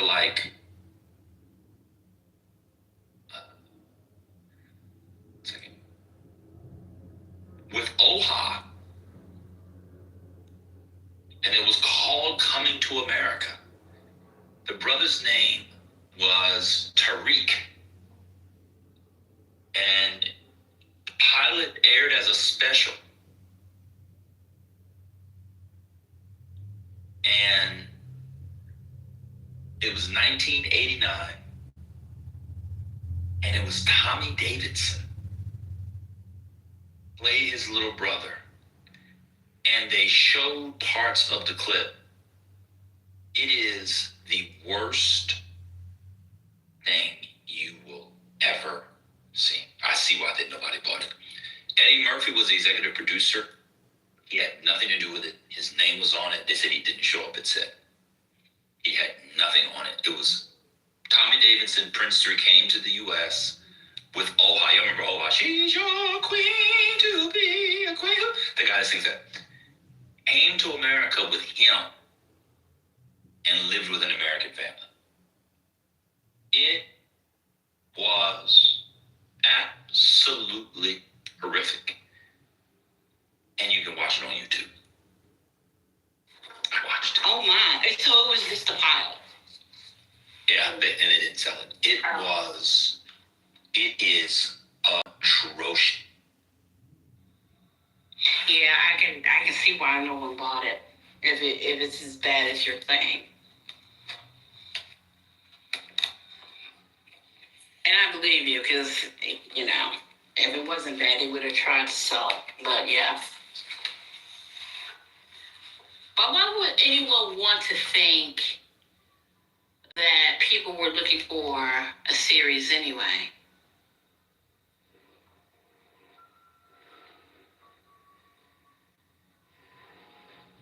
That's a question that comes to my mind.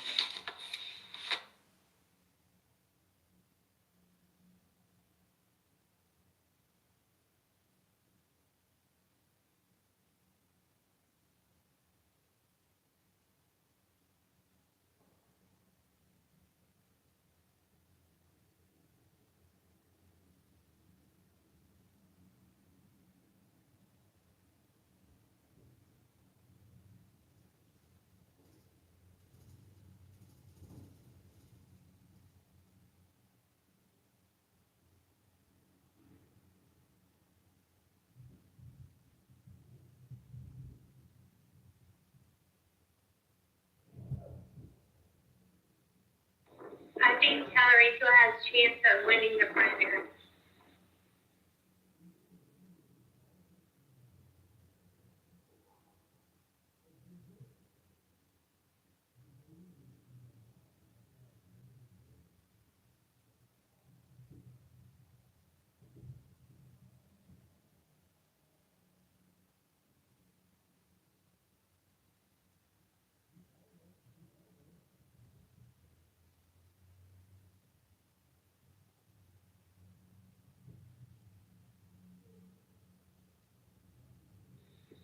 How do you know? Is John in his audience? On and on? He's streaming.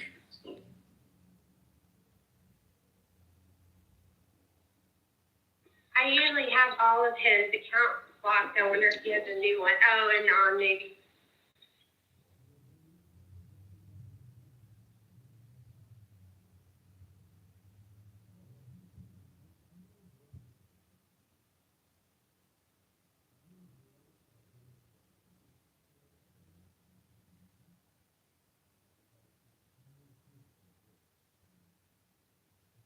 Well, it doesn't matter if I have every single one of his accounts blocked. If I'm not a moderator, so it gets in. That's one thing that has done well. The anon, I don't think it was a huge success.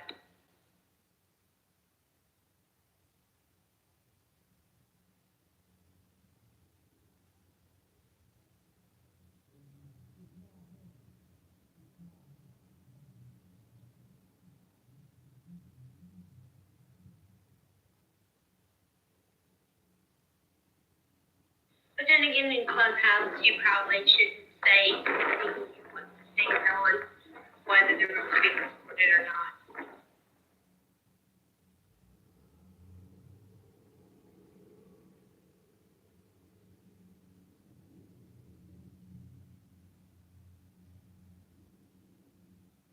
Maybe John's account on Twitch or another account on Twitch.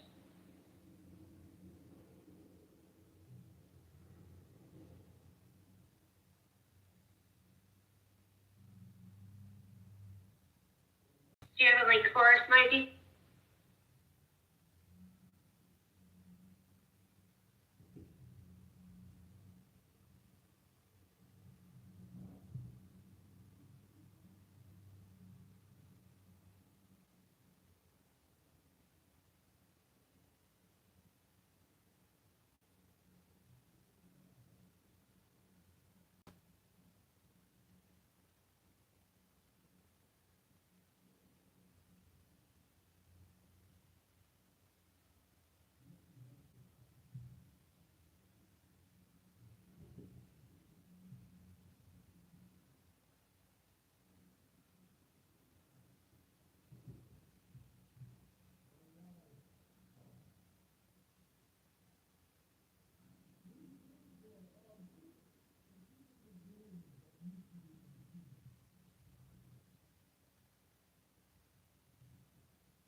Has the room discussed rumors about Justice Alito retiring?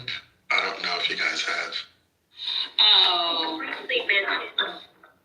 Not today, I don't think.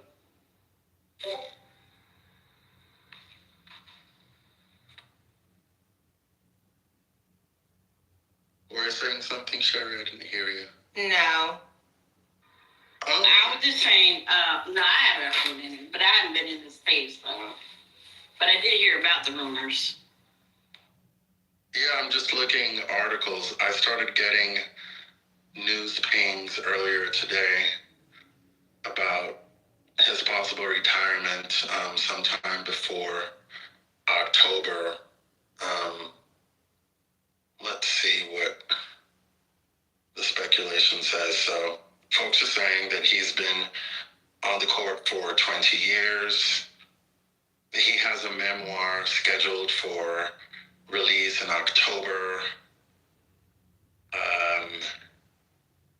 The media's covered him a fair amount, and he's talked about his legacy.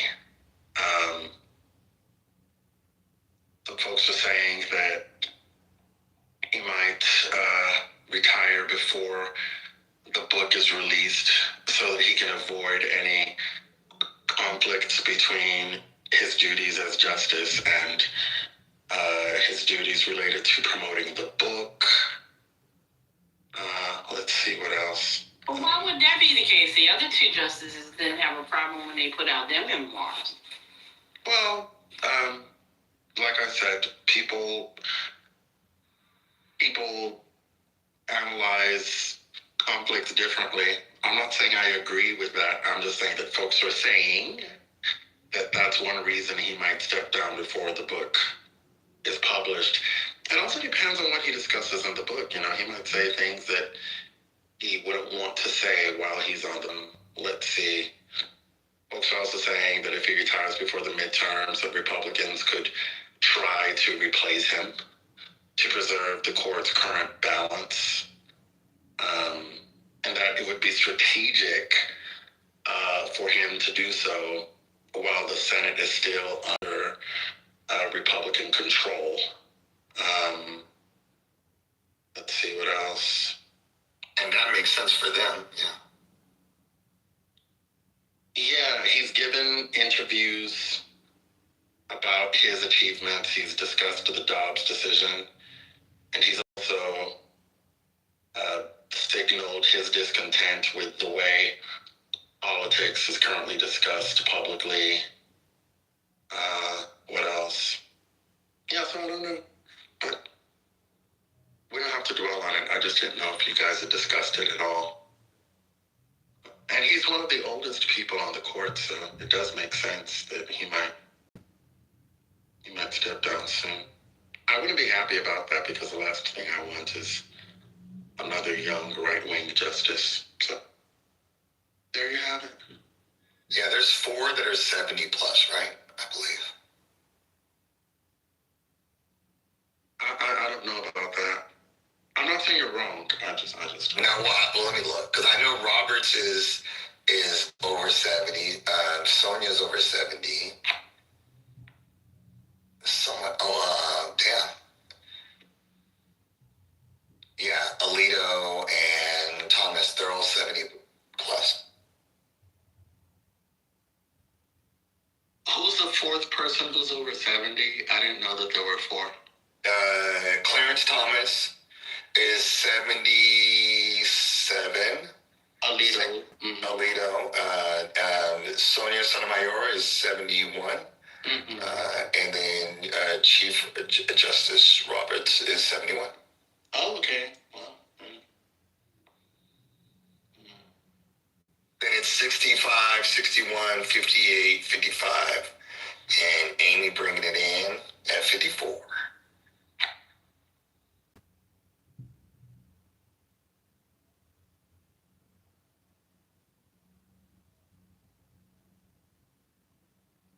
Hey, Van, are you familiar with IMG Academy?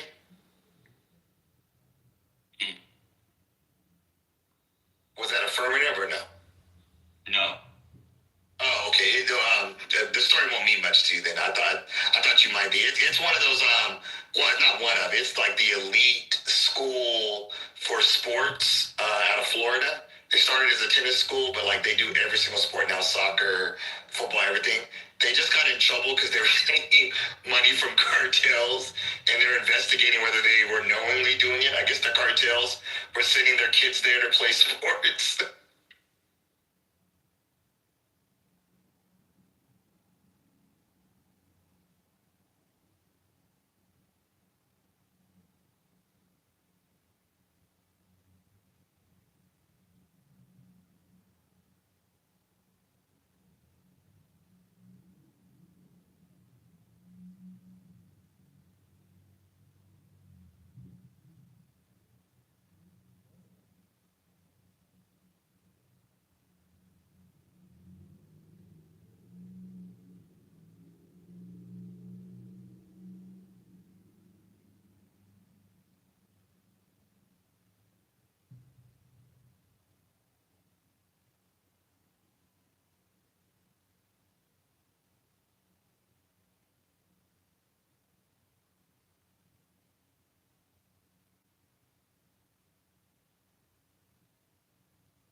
30% of the children that went missing during Biden's administration have been found. That's good news.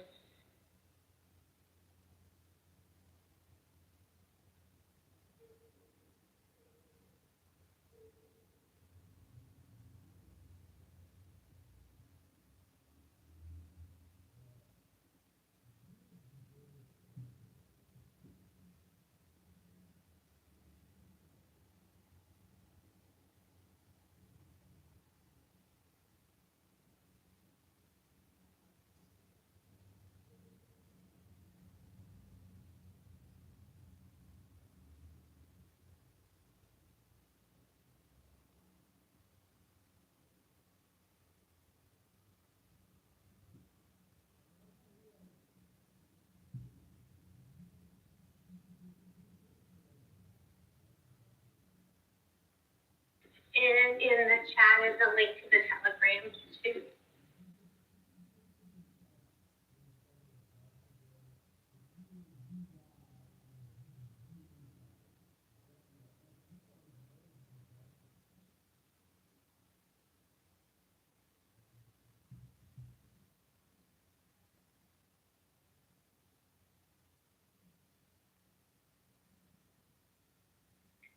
Sherry, are you by your mic? Yes, what's up? So I just saw an article that stated Eva Marcel was not asked to participate in the documentary. I wonder why I didn't see her. Who? Eva Marcel, Eva the Diva. For what for the Top Model. Look, I never watched Top Model. I'm only interested in the documentary. So I don't even know who was ever on it. Yeah. So I've seen the earlier seasons. So I would say Eva was one of the most popular people. In that same season, there was Takara, who did pretty well. The later seasons got weird, and so I just never tuned back in. And especially after they got rid of the Jays. Hey, Kiandra, do you know who was invited? Do you know what models were invited to participate in it? So Danny, who won a cycle, Shani, that was the girl who cheated on her boyfriend on the line. So they were like kind of rolling in and out. And they had Jay, Manuel, Miss J, and then Nigel Barker, and then Ken Wong, who was the executive producer. And they also had Tyra. Janice is saying that her former client, Nick Pace, I remember Nick, was not asked to participate as well. Was Yaya? No Yaya. You know, Yaya's my favorite. She was pretty popular. They had really good people.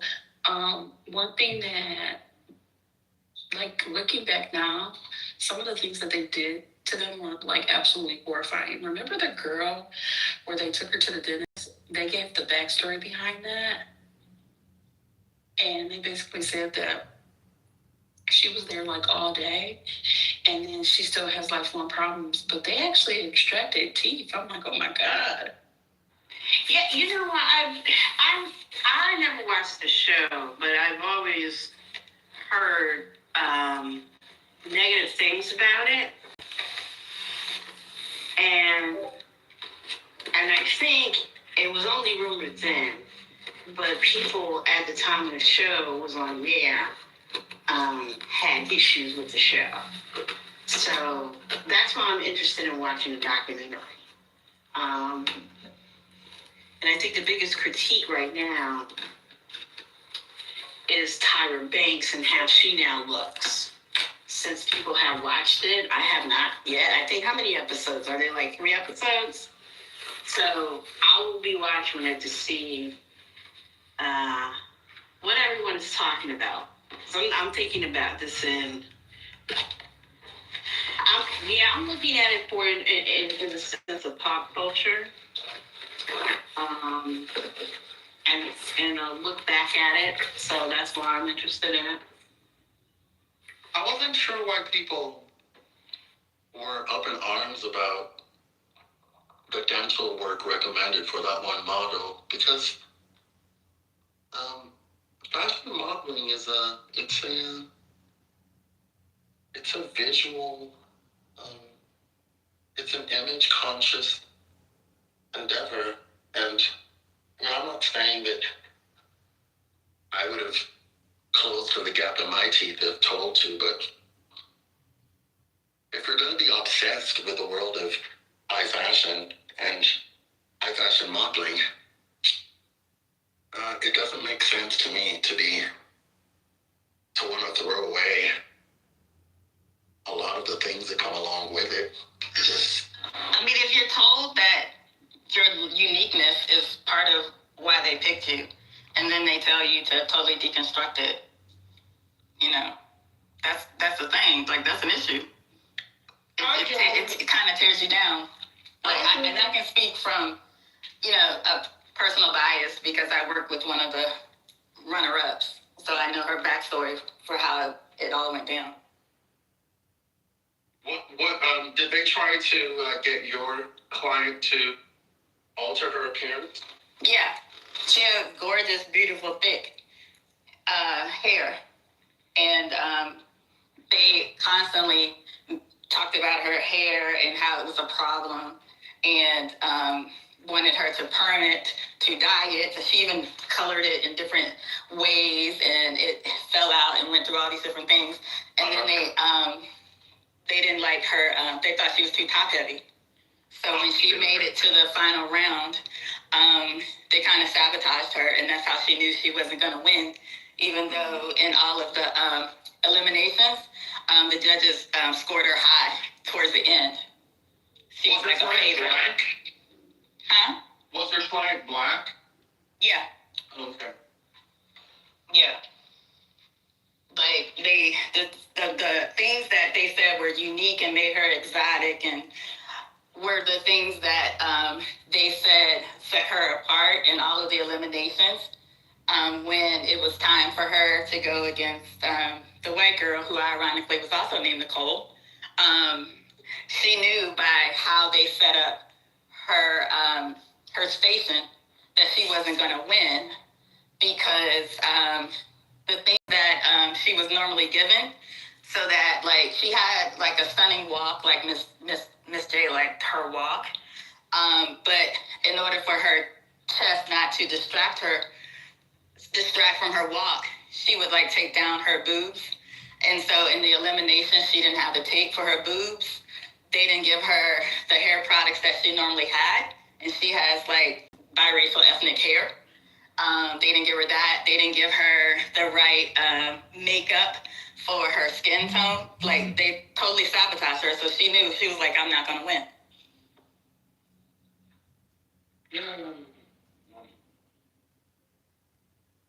In her case, it was two girls that both were sent to the dentist. The one was really excited because she was like, I'm going to get my teeth fixed. I never thought this would happen. Basically, what they did was just visual. So the dentist removed a few of her teeth. They shaved them down, but it created a bite issue. And so, like, the underlying orthodontic work that needed to be done was never done, nor did she have the money now to go back and fix it. The other girl was the black girl, Danny, who had the gap. And basically, when they first went to the dentist, she was like, yeah, I don't want to close my gap because I really like it. So they basically told her if she didn't close the gap, she was going home. Well, then a few seasons later, there was a girl who had a gap as well, but this was a white person. And they were like, this makes you so unique and so beautiful, and this is what sets you apart. But they made Danny close her gap. So that's why Tara got a little back at. Yeah, that's why it became problematic. I think if you're going to do that, I mean, yes, it is this visual thing. You do expect this idea of maybe, you might have to fix your nose, or you might have to do Botox or something like that. mean, who gets to decide who gets what? And it sounds like they were setting some of these people up to fail. Well, it's a TV show, Sherry. Well, I think it's more than just a TV show, right? Well, yeah, but it's a TV show, so TV show is gonna have some stuff going on in the background because they. But I think there's a little bit more than this stuff going on. Yeah, she's talking about in the career. Yeah. Yeah, it's supposed to be a launching pad, but it was actually not a launching pad for their careers. No. Sure, you haven't seen it, but they talk about it in the documentary how Tyra wasn't going to launch their careers. Well, Hurricane, to your point, it's because it's TV. Like when you said that the show is TV production, I listened to a podcast well before this documentary dropped, The Curse of America's Next Top Model. And one of the things that they talked about throughout that 12-part series is that America's Next Top Model did not help springboard the girl's career because it was a television show, and how the industry viewed those girls were as reality TV stars, as a television product, but they did not view the girls as actual models. And some of the things that happened on America's Next Top Model in effort to make great TV did not translate to the industry.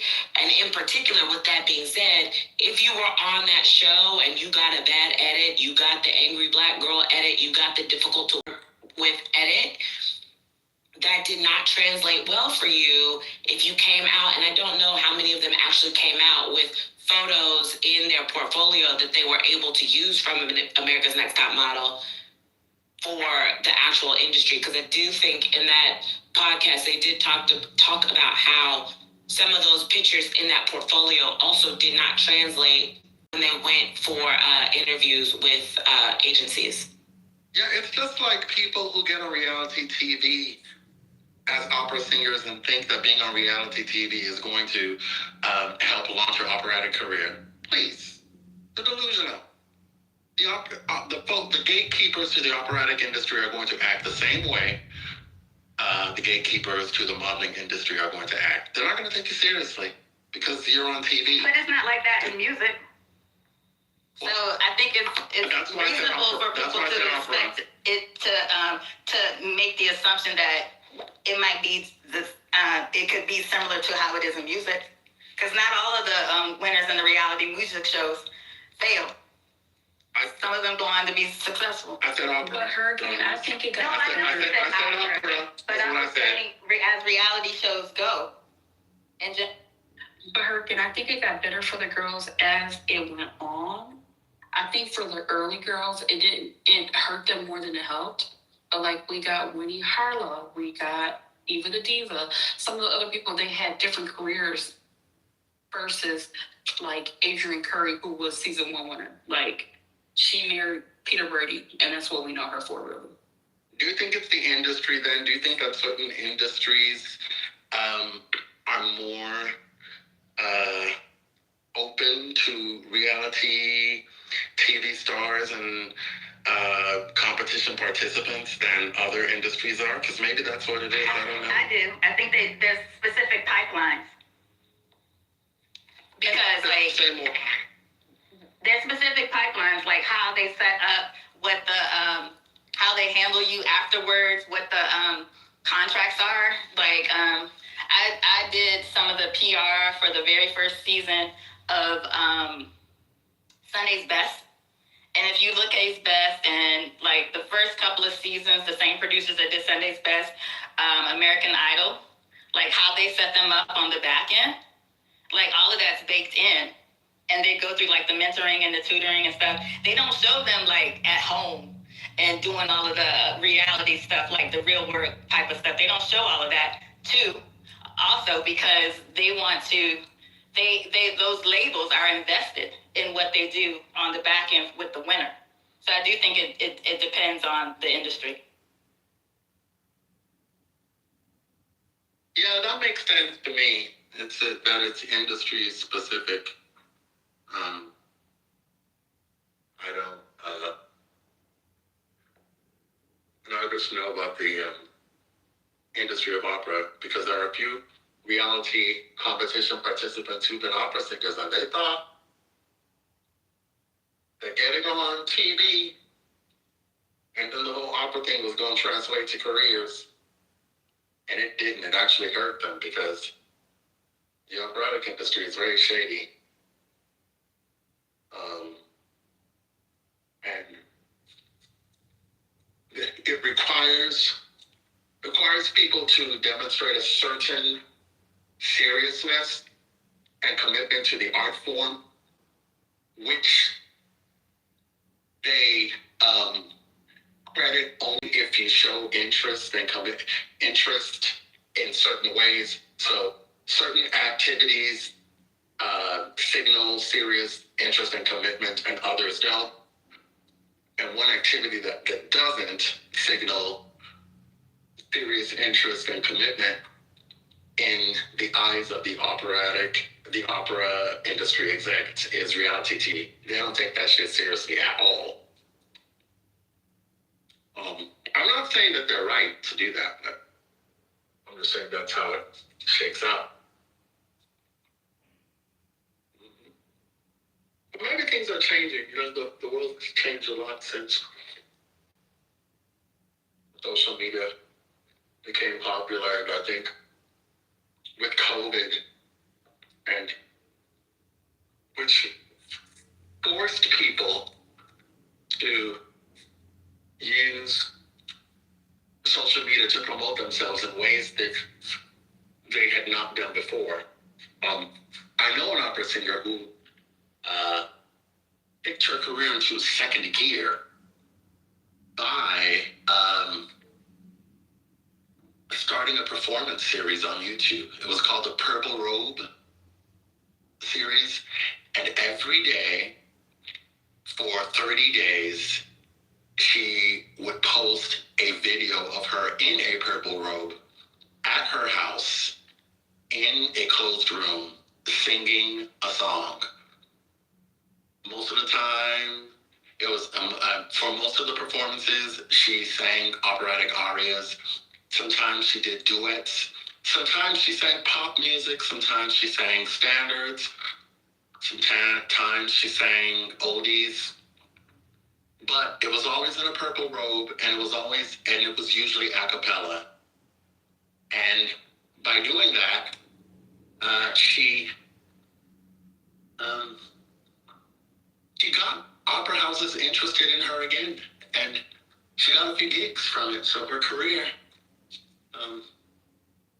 moved to second gear, or to a higher gear, because of that. It's also important to note that she's an extraordinarily gifted singer who could have had a bigger career, but she chose to be a mother and a wife. I'm not poo-pooing that, but a lot of times opera singers that we think should become famous don't become famous, and that's because they choose family over career. And that's something she did, because divorce, and she's an Adosian, by the way, Johnny's. Her name is Nicole Heaston Lane. She sang at the Washington National Opera a year or so ago. But yeah, she's very talented, extraordinary singer. But she's not a household name, and that's because she chose to be a mom and a wife.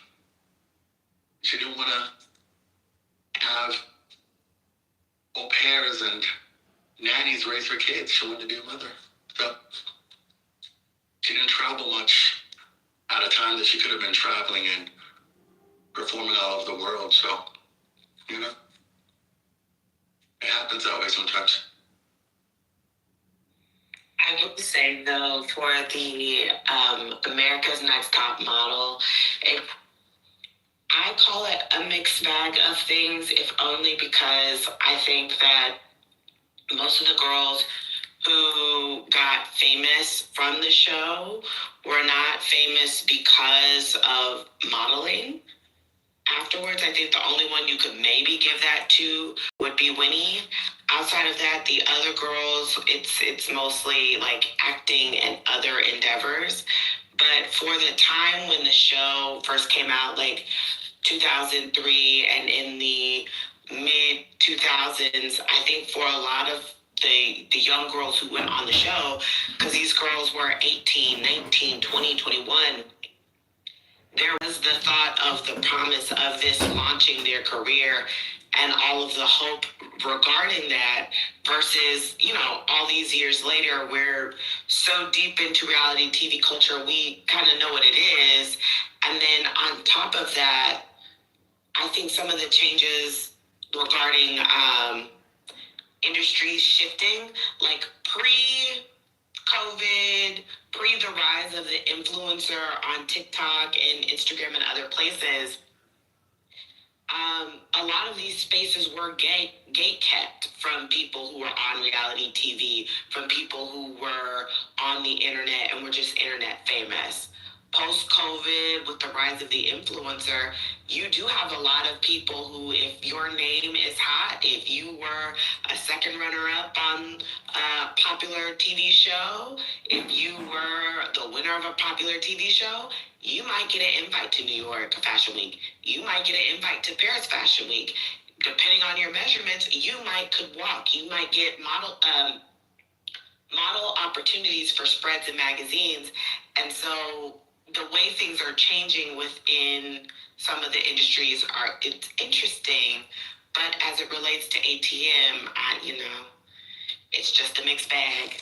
Yeah, and I have to think, Britt, and I know it says it's reality TV, and that's fine, but I think the idea of bringing Tyra Banks on as the host or mentor, or as it will, gave the show some gravitas. It gave it some legitimacy for her. You know, do you understand what I mean? So I think that was also a part of it too. I think it's interesting because we're just having this conversation about it. When we talk about this idea how reality TV had shifted, and was shifting where people honestly believe that the way in which to become famous or to be seen or noticeable had changed greatly.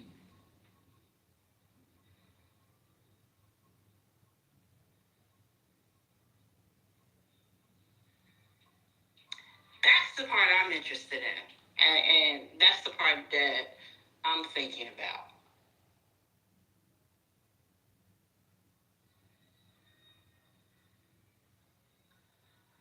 What do you think, Britt? Because I haven't watched the documentary yet, but I'm going to watch it. Well, see, especially I listen to the podcast, and I haven't watched the documentary. It's on my list of things, but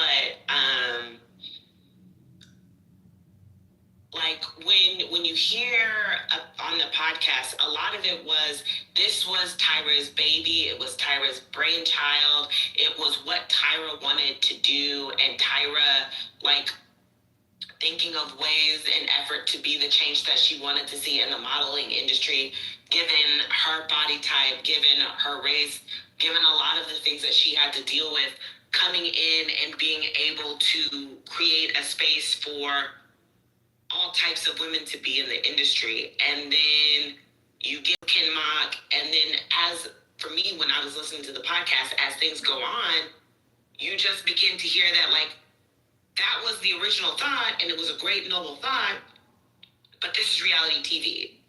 And so when you hear about some of the challenges that they were doing and some of the things that they were doing, to me, after a while, it just sounded like, you were hazing the girls, you were pledging the girls, you were thinking of crazy, zany ways in effort to get all of these and photo shoots because it makes for great TV. Yeah, entertainment, yes. But as I mentioned, when it comes to having a portfolio that you could then take to the agencies, you can't take that portfolio to CAA. You can't take that portfolio to Wilhelmina. That like the photos aren't usable, and it doesn't translate to what you would actually do on a modeling set.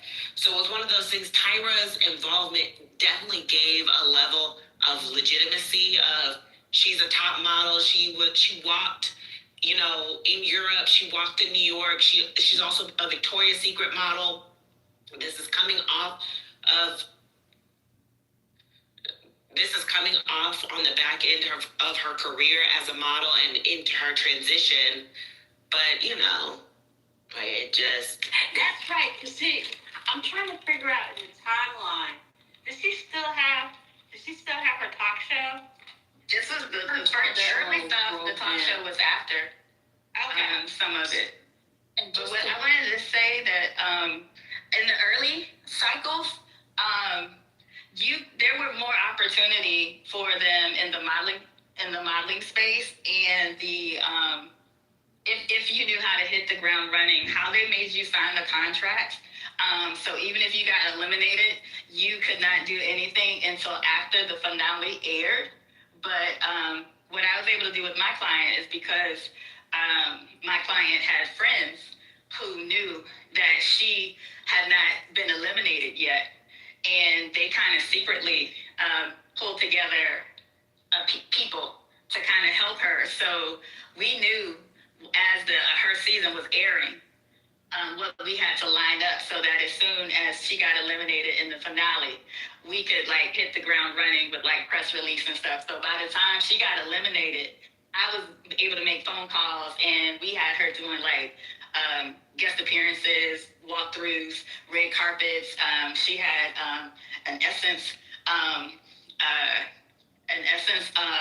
photo shoot. She had like all this stuff, like, because we went the whole Black America Loves You, and that was fucked up type of angle.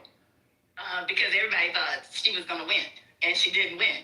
And so like we had that angle like in the bag. So and that was like, but that only lasted, like, that was the assumption that she was still gonna be able to do her modeling thing. She got signed, but she didn't get signed by one of the majors. But one of the other things that they did contractually is they limited who you could go, who the agencies could go get signed by, who they could go sign. Like, they deliberately did that. So there were a lot of things that they made it difficult for you by design, and you didn't know that going in. But if you were savvy, by the time we had the foresight, because the client I worked with was the seventh cycle. So by the seventh cycle, we knew how we needed to navigate in the window that we had, but everybody didn't have that kind of privilege or luxury.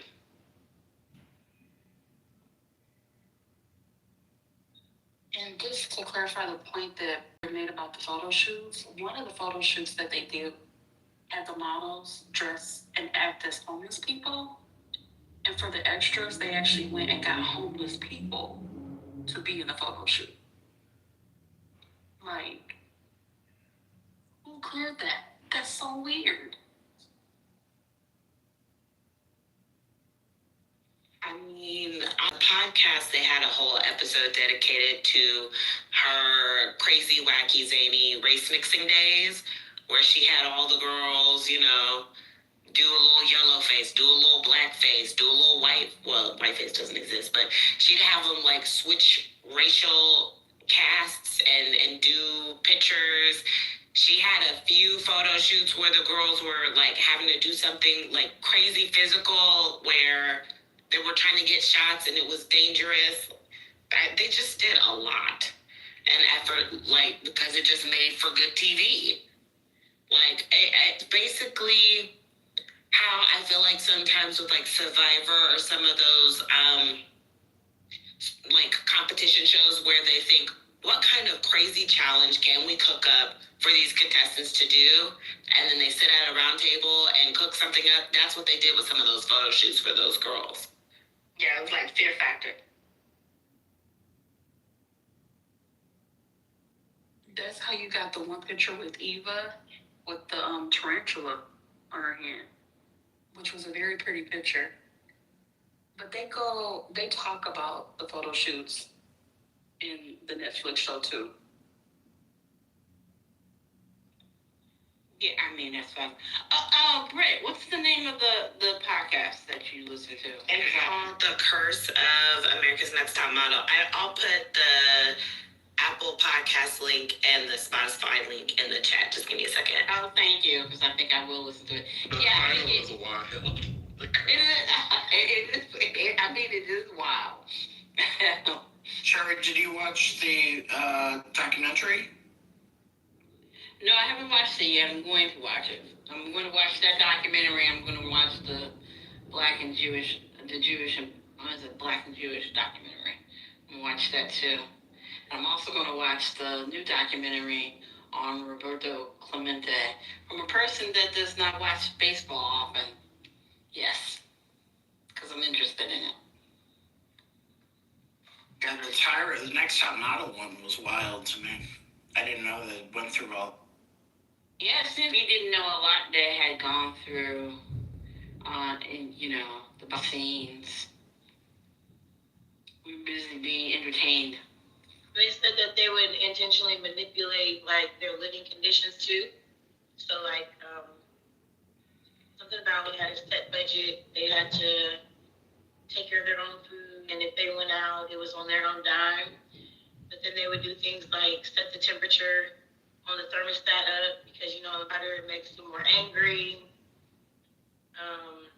Things to make them kind of set them up for a very eventful night, or they would always do certain things to get the drama out of the girls too.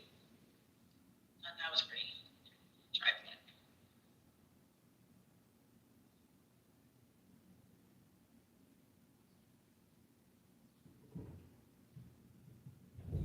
So my question becomes, and this is more for a question for Janice since she had a client.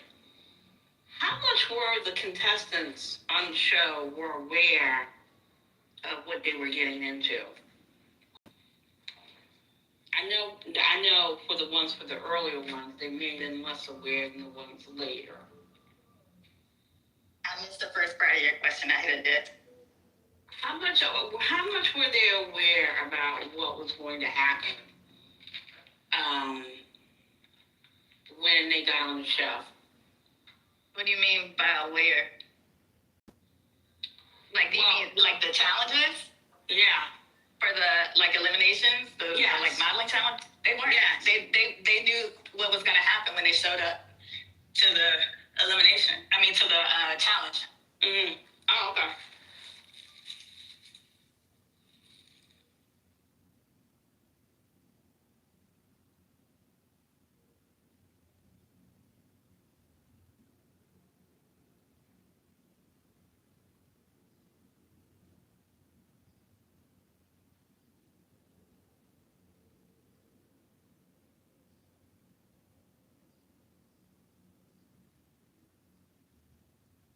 And also, did they actually believe that they were going to have a modeling career, if not in modeling, but in the entertainment business? Yes, in the early seasons, yeah. Because back then, a lot of the reality TV shows, you did have an after career and an after. Because they weren't thinking about the ones that had the cameras. There wasn't social media. So there was social media. There was social media. What was the social media that people were getting famous? They had. Well, I was doing PR for a client that was on the show back then, so I was definitely using social media. So they did have social media. It was early, influencers wasn't a name back then. But like I was gonna say, they had there were case studies and examples of reality contestant winners that went on to do different things. The thing that was deceiving was people weren't realizing that the shows that had the cameras in the dormitories or living arrangements that shot around the clock, those are the ones that people weren't considering how that could hurt your trajectory in your career afterwards, because it showed your personality and how you interacted with people, and how you could create and lose fans, and that part. But they had bloggers. Like, blogging was huge back then. You had, like, I had to kill a lot of stories from blogs back then for clients. So where social media wasn't super, super big, you had like Paris Hilton. You had one of my other former clients, Nicole Bitchy. So Yeah, so what I meant might was, not have social media to that. yeah, so what I meant was people weren't propelling themselves to fame via social media in the same way. So that allowed for the people who appeared on Top Model to actually have careers. I see. Yeah.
Yeah, I see you, Doctor.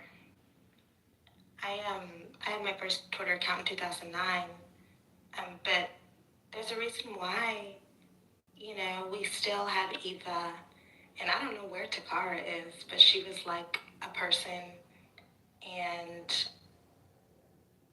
who else would be from that time? But those people could actually thrive because there wasn't the landscape of people being able to thrust themselves into the spotlight via taking good pictures for Instagram. Just didn't exist. Like you needed a gatekeeper.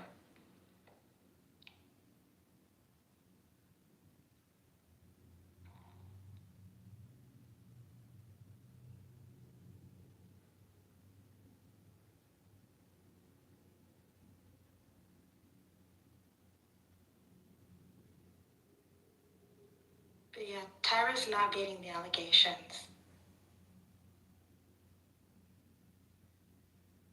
I wonder why she decided to be a part of the documentary. I think she had to because of the groundswell from the podcast. She has been getting whacked on Twitter, and from the time it was still called Twitter into when it was transitioned into X. So for at least about a good 6-7 years, people have been talking about her and that show and how bad of a person she is. And I want to say once America's Next Top Model hit streaming where people were able to rewatch the episodes, it just got worse. Yeah, because do you think that some of it was because some of the viewers were so young, like they were teenagers?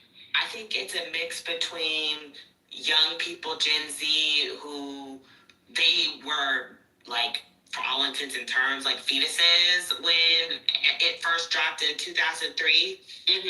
So there are a lot of things that went on that they just never saw or didn't get. Then there would be like the 90s millennials who they were a lot younger. So when they watched it, you're 13, 14, 12, 10, you're watching it and it's cool, but you're not seeing it the same way you might now that you're in your 30s versus people who are watching it well into their teens and maybe early 20s who are age mates with these girls who had a view then, but then watching it back was just like, oh wait, I don't remember that. This is crazy.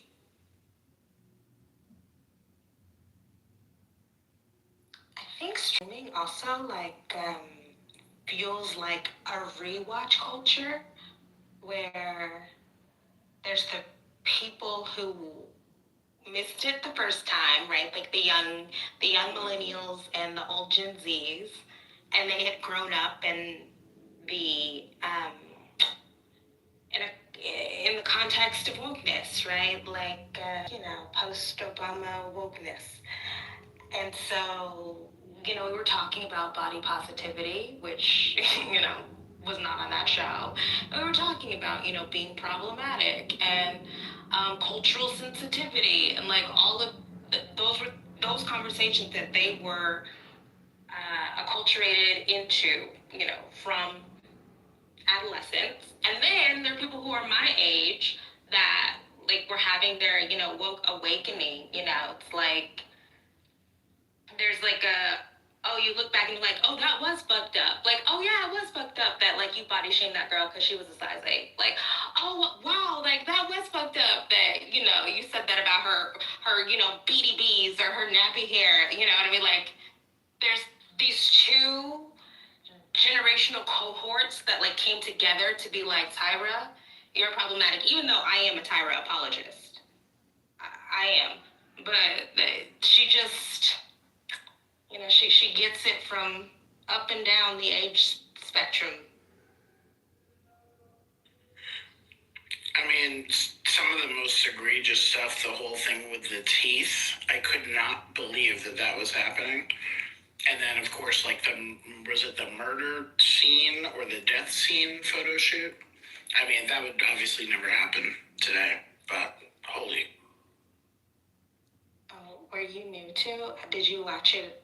Top Model originally? Oh yeah. No. Yeah, I cannot imagine how horrific it would be to see that stuff if you were just introduced to it, because it's pretty bad. I was in shock, actually. I don't know why the producer doesn't get more heat, the Asian guy, because wasn't he the one initiating this? But it was Tyra's final decision or something. I'm not sure, but there's a lot of heat to go around it. Yeah, and I just saw something today about how the co-creator of the show is Kenya Barris. And I feel like he's also not getting dragged. Like, he was an executive producer. He was a co-creator of the show. Yeah. He's a public person. Y'all all saw it. Yeah, he really got way outside of that, because a lot of people don't even realize that. Another thing, the Jays, they were dragging her really bad. Apparently, Miss J had a stroke. Did you see that? I saw that. Yeah. So Miss J is actually able to take steps and get out the wheelchair now. Oh, good. They talked about, I know, so I'm like, kudos, Miss J. But they talked about how Tyra sent him like a short little text, but never visited him. And she tried to say like, oh, I live in Australia now. And so Jay was on Extra giving all the tea. He was like, she's been here for this, and this, blah, blah, blah. And she didn't make an effort to see a man in the hospital who was in a coma. So he still hasn't let her. I'm going to be honest with y'all. I never got good person vibes from Tyra. I think she really wanted to give off good person vibes, especially during her talk show. She was never a figure for me, right? Like, she was more favorable than Naomi Campbell. Don't you remember what she did to her? She didn't want the audience to clap for her. Yeah. So she cleared the audience so that nobody would clap for her. In that Naomi Tyra battle, I'm Naomi. I'm Team Naomi. Because it's like, girl, I don't know. It's a little whiny. But see, to that point, growing up, for me as a younger millennial, The idea was that Tyra was, like, the narrative that I received was that Tyra was the good one and that Naomi was the bad one because of how Naomi treated Tyra. That's exactly right. It wasn't until you got older and you might have seen, like, some of what Tyra does that you kind of realized that, like, I don't know. I'm not saying you and Tyra, you know, you might not be the better between you and Tyra, but I don't know how sympathetic you are, sister. And you're not so sure about this narrative, whether it's true or not. Yeah. Oh, you could definitely tell Naomi was living rent free in that lady's head. To this day, she never served an eviction notice. Yeah, I think Tyra has constructed herself in her mind to be the underdog, to be the Rosa Parks of plus size black models or whatever. Like, y'all remember Kiss My Fat Ass when she was in that bathing suit? Okay, but I mean, if we were to think about it, she wasn't fat. She wasn't fat. Oh, yeah, no, she wasn't fat at all. But, like, this myth that she has created around herself is that she is constantly under siege. But it's like, I just never bought into it. It just wasn't. I always thought it was weird that the media had pit these two black women up against one another. I mean, I paid some attention to it, but not enough attention to it. And they made it seem like, you know, Tyra Banks, for all intents and purposes, was the pick-me. If we're going to be honest. Not the pick-me, but yeah. Naomi was fighting court cases. She was throwing cell phones at people. She was not worried about Tyra.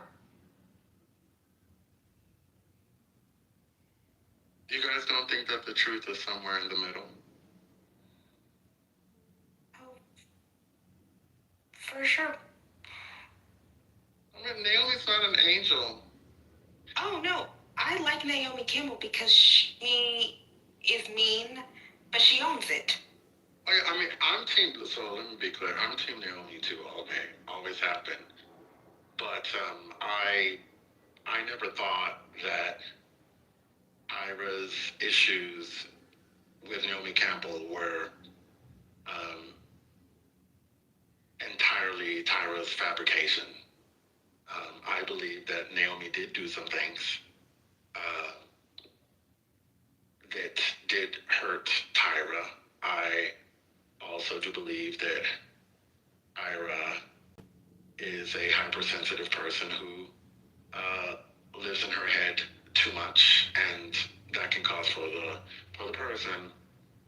But I also respect Naomi Campbell because I don't like fake people at all. I like people to be real and honest about who they are, what they stand for, and Naomi Campbell has always struck me as that kind of person. So that's always going to get my respect, even if you're being real about being an asshole. At least you're not faking it. And Naomi always came across as a more real person than Tyra. So I'm team Naomi, but I never thought that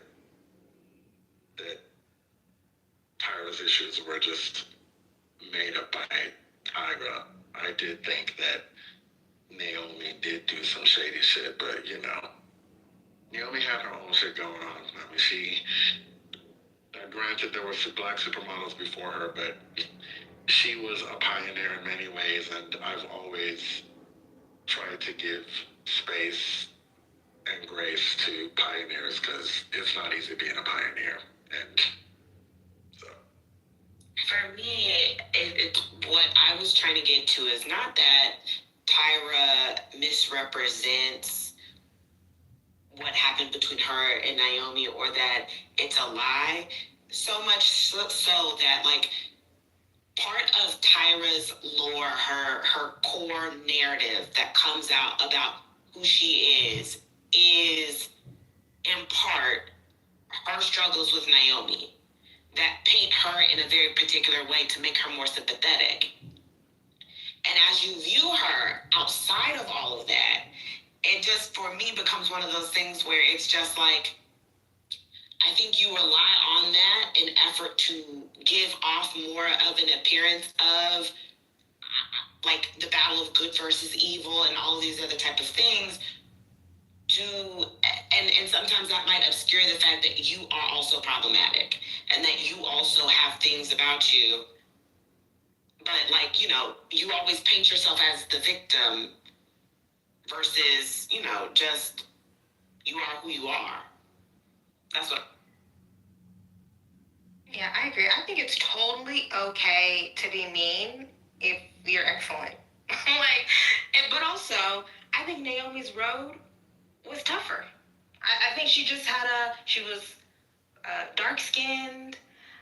She got in so young. She didn't have the kind of support system that Tyra had. I just think if the lady wants to throw a couple phones and she's that excellent for that long, let the lady throw some phones. She's competitive, okay. You know, it's show business, not show friends. Like I get Naomi, and it seems, you know, Naomi has a lot of friends. Like clearly, she's, you know, people are you know, getting in community with her and finding camaraderie with her. There just is a whininess to Tyra that I don't really respect. But I often wonder how much of that was manufactured by the media. She was. I mean, you saw it on TV when she opened her mouth. You saw it on TV when she had the iconic interview with Naomi where she cried for an hour and Naomi was just like, I don't remember this. Brian, mute. Yeah, so, Tyra's a whiner. The receipts are out there, Sherry. Like I'm not saying one way or the other. I'm just saying there probably was friction between the two of them. But I'm wondering how much did the media exaggerate it? That's the question that I have. Did you watch the interview, the sit down that Tyra had with Naomi? No, I never watched any of that stuff. And to be honest with you, when I paid attention, when all that stuff was going on, to pit one against the other, I found it off-putting. So I really didn't pay attention to it. Yeah, so Tyra. Because I think the whole idea was to make Naomi, and I mean, I don't disagree with that, to make Naomi the one that America likes better than, I mean, you know, Tyra was the one where she is supposed to look sympathetic. We like her more than we like Naomi. And I'm saying that the interview that Tyra and Naomi had together showed Tyra admitting herself that she had serious issues with her perception of Naomi Campbell's treatment. So Tyra was saying, hey, look, for all these years, I have felt terrible about ABCDEFG. That's not be manufacturing.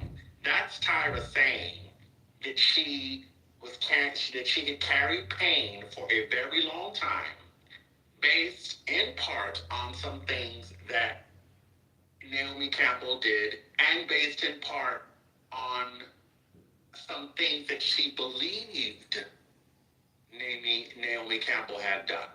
So, while it may be true that the story presented to us in the media was partially,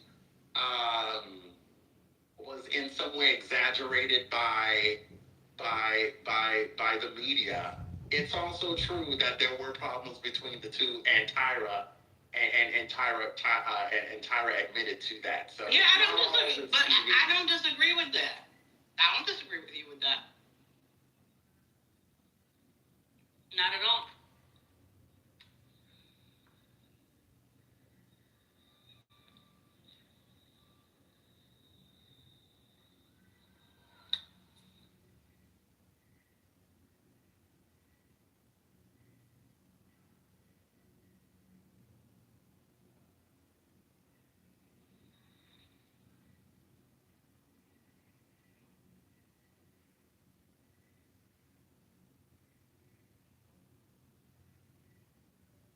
But I just, and this goes back to the point that I mentioned earlier regarding how Tyra frames these things.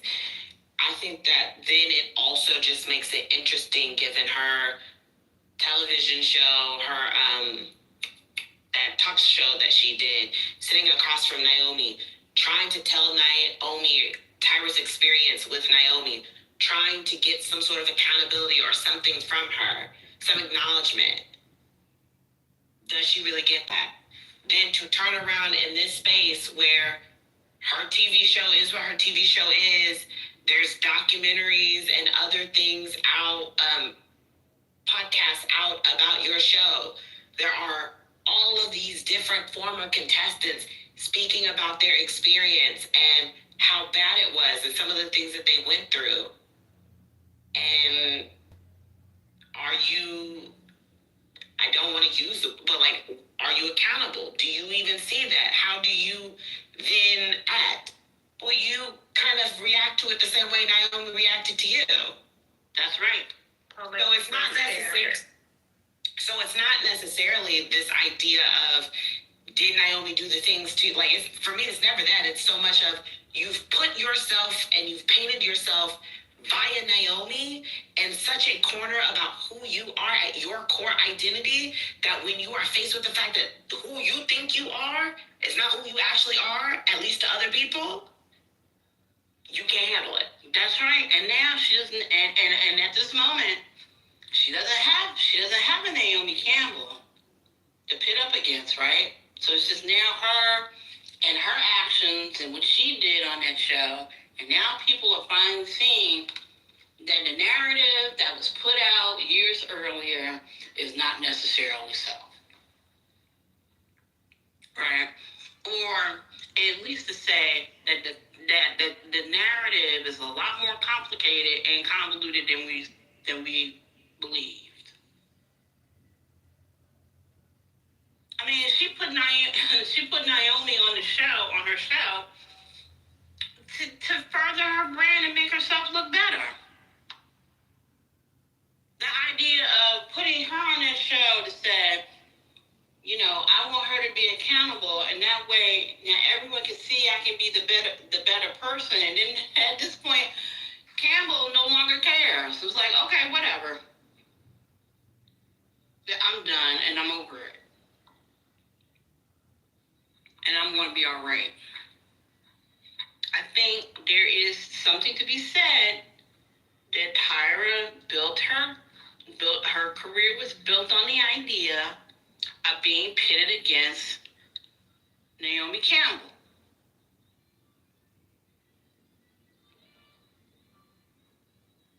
That's what I think.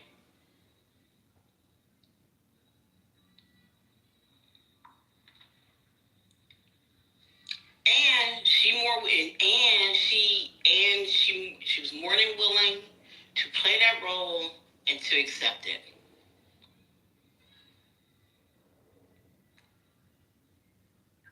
I mean, she also did it to her guests. I remember Kim Kardashian having an issue with the interview that Tyra did with her. And then she did later in her show, she had like a Where Are They Now for some of the girls on Top Model. And one of the girls was like, I never watched it. I don't want to watch it. It was very clear. And then in the interview on the show, Tyra plays the clip. So I just think that, like, sometimes when we say things about others, it's really talking about ourselves. And she is a bit of a mean girl.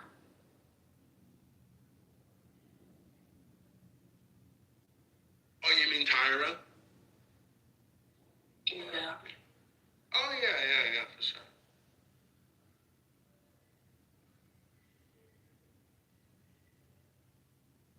Yeah, no question. Because I mean, at the end of the day, and the day must end, so they say. It is Tyra, the city, in a documentary having to explain herself on Naomi Campbell is somewhere living her life.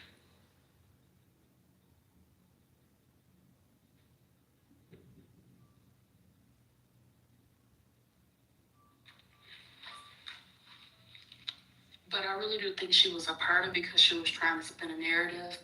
Because even when they did the whole cast shakeup and they fired the Jays and then Nigel Barker, she was like, oh, the head of the network, I avoided him and there's no sacred cows and that let me know I could be gone.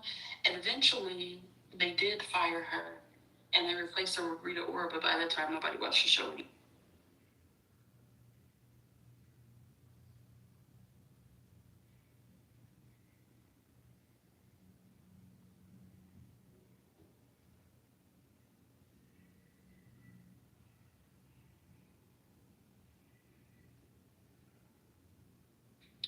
This is a side quest and off topic. I apologize. I just saw my negative attack ad, my first one for Wesley Hunt. Oh, and what did you think? And what did you think? They are hammering him hard about that. He voted for Hillary Clinton. Turns out he didn't vote at all in 2016.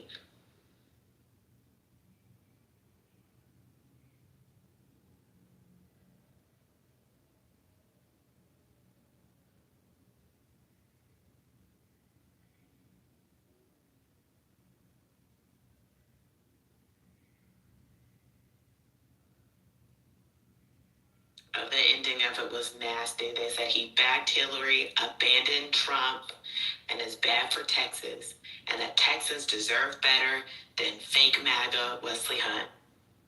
And they had a picture of him with that cue ball and some sunglasses, some black sunglasses, looking off like he is on America's Next Top Model. It was bad.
Brett, that made me wonder. I said, did my friends vote? Is that website back up yet? But sadly, it's still not up. Did anybody check that out in 2024 at all? No, I haven't checked. Well, they stopped it. I'm pretty sure that they probably got a few lawsuits because you can literally look up people to see what elections they voted for to figure out if they actually went to the polls. But they suspended the site.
Did we talk about the Seahawks being for sale?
Hi, Devon. I was just trying to look for a breaking news, but it looks like Andrew swallowed up the news cycle. Do we even talk about it? I don't think we touched on it, did we? They talked about it a little bit earlier, but I guess we can probably revisit it, or I'm not sure. And then I asked Ben, did they talk about the Seahawks being for sale? I didn't hear about that one either. What? It was actually part of the trust where eventually it was going to have to be sold. One of the rules within the NFL is that a team cannot be owned by a trust. It has to be owned basically by like a person. And so they had given a lot of leeway because when Paul Allen bought the team, there were things that the city put into the contract when they built the stadium that if the team was sold in a certain amount of years, that it would potentially create a $1 million or $1 billion liability of money that would need to be paid back. So the NFL kind of gave them a long road, but those contingencies expired a few years ago, and with the win, there were like causing extra pressure to sell the team, and so the perfect time, I guess, is now. I didn't know any of that. Man, that's big business right there. Yeah, and it was actually a part of Paul Allen's trust to sell both teams because he owned the Trailblazers as well as the Seahawks. So the Trailblazers got sold a few years ago to Seahawks because of the liability created by the potential sale and the money that would need to be paid back. I think it was like 10% of the sale value, which $1 billion, that's a lot of money.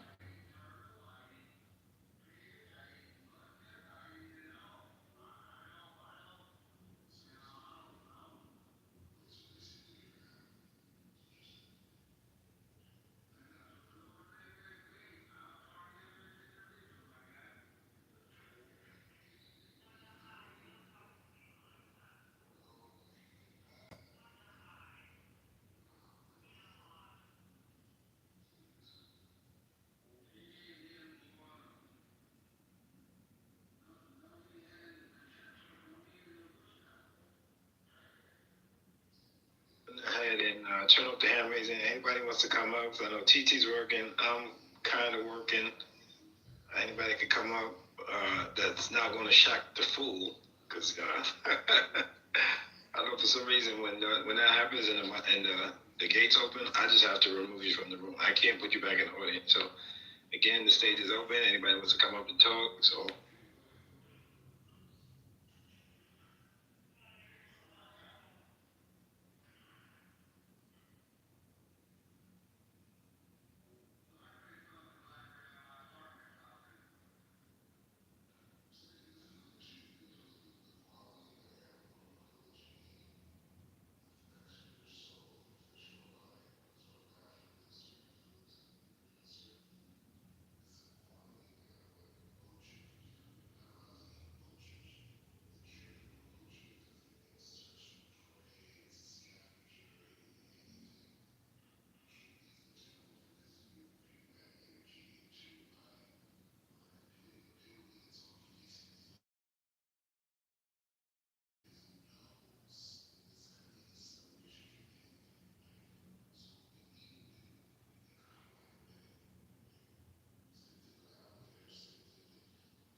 it is.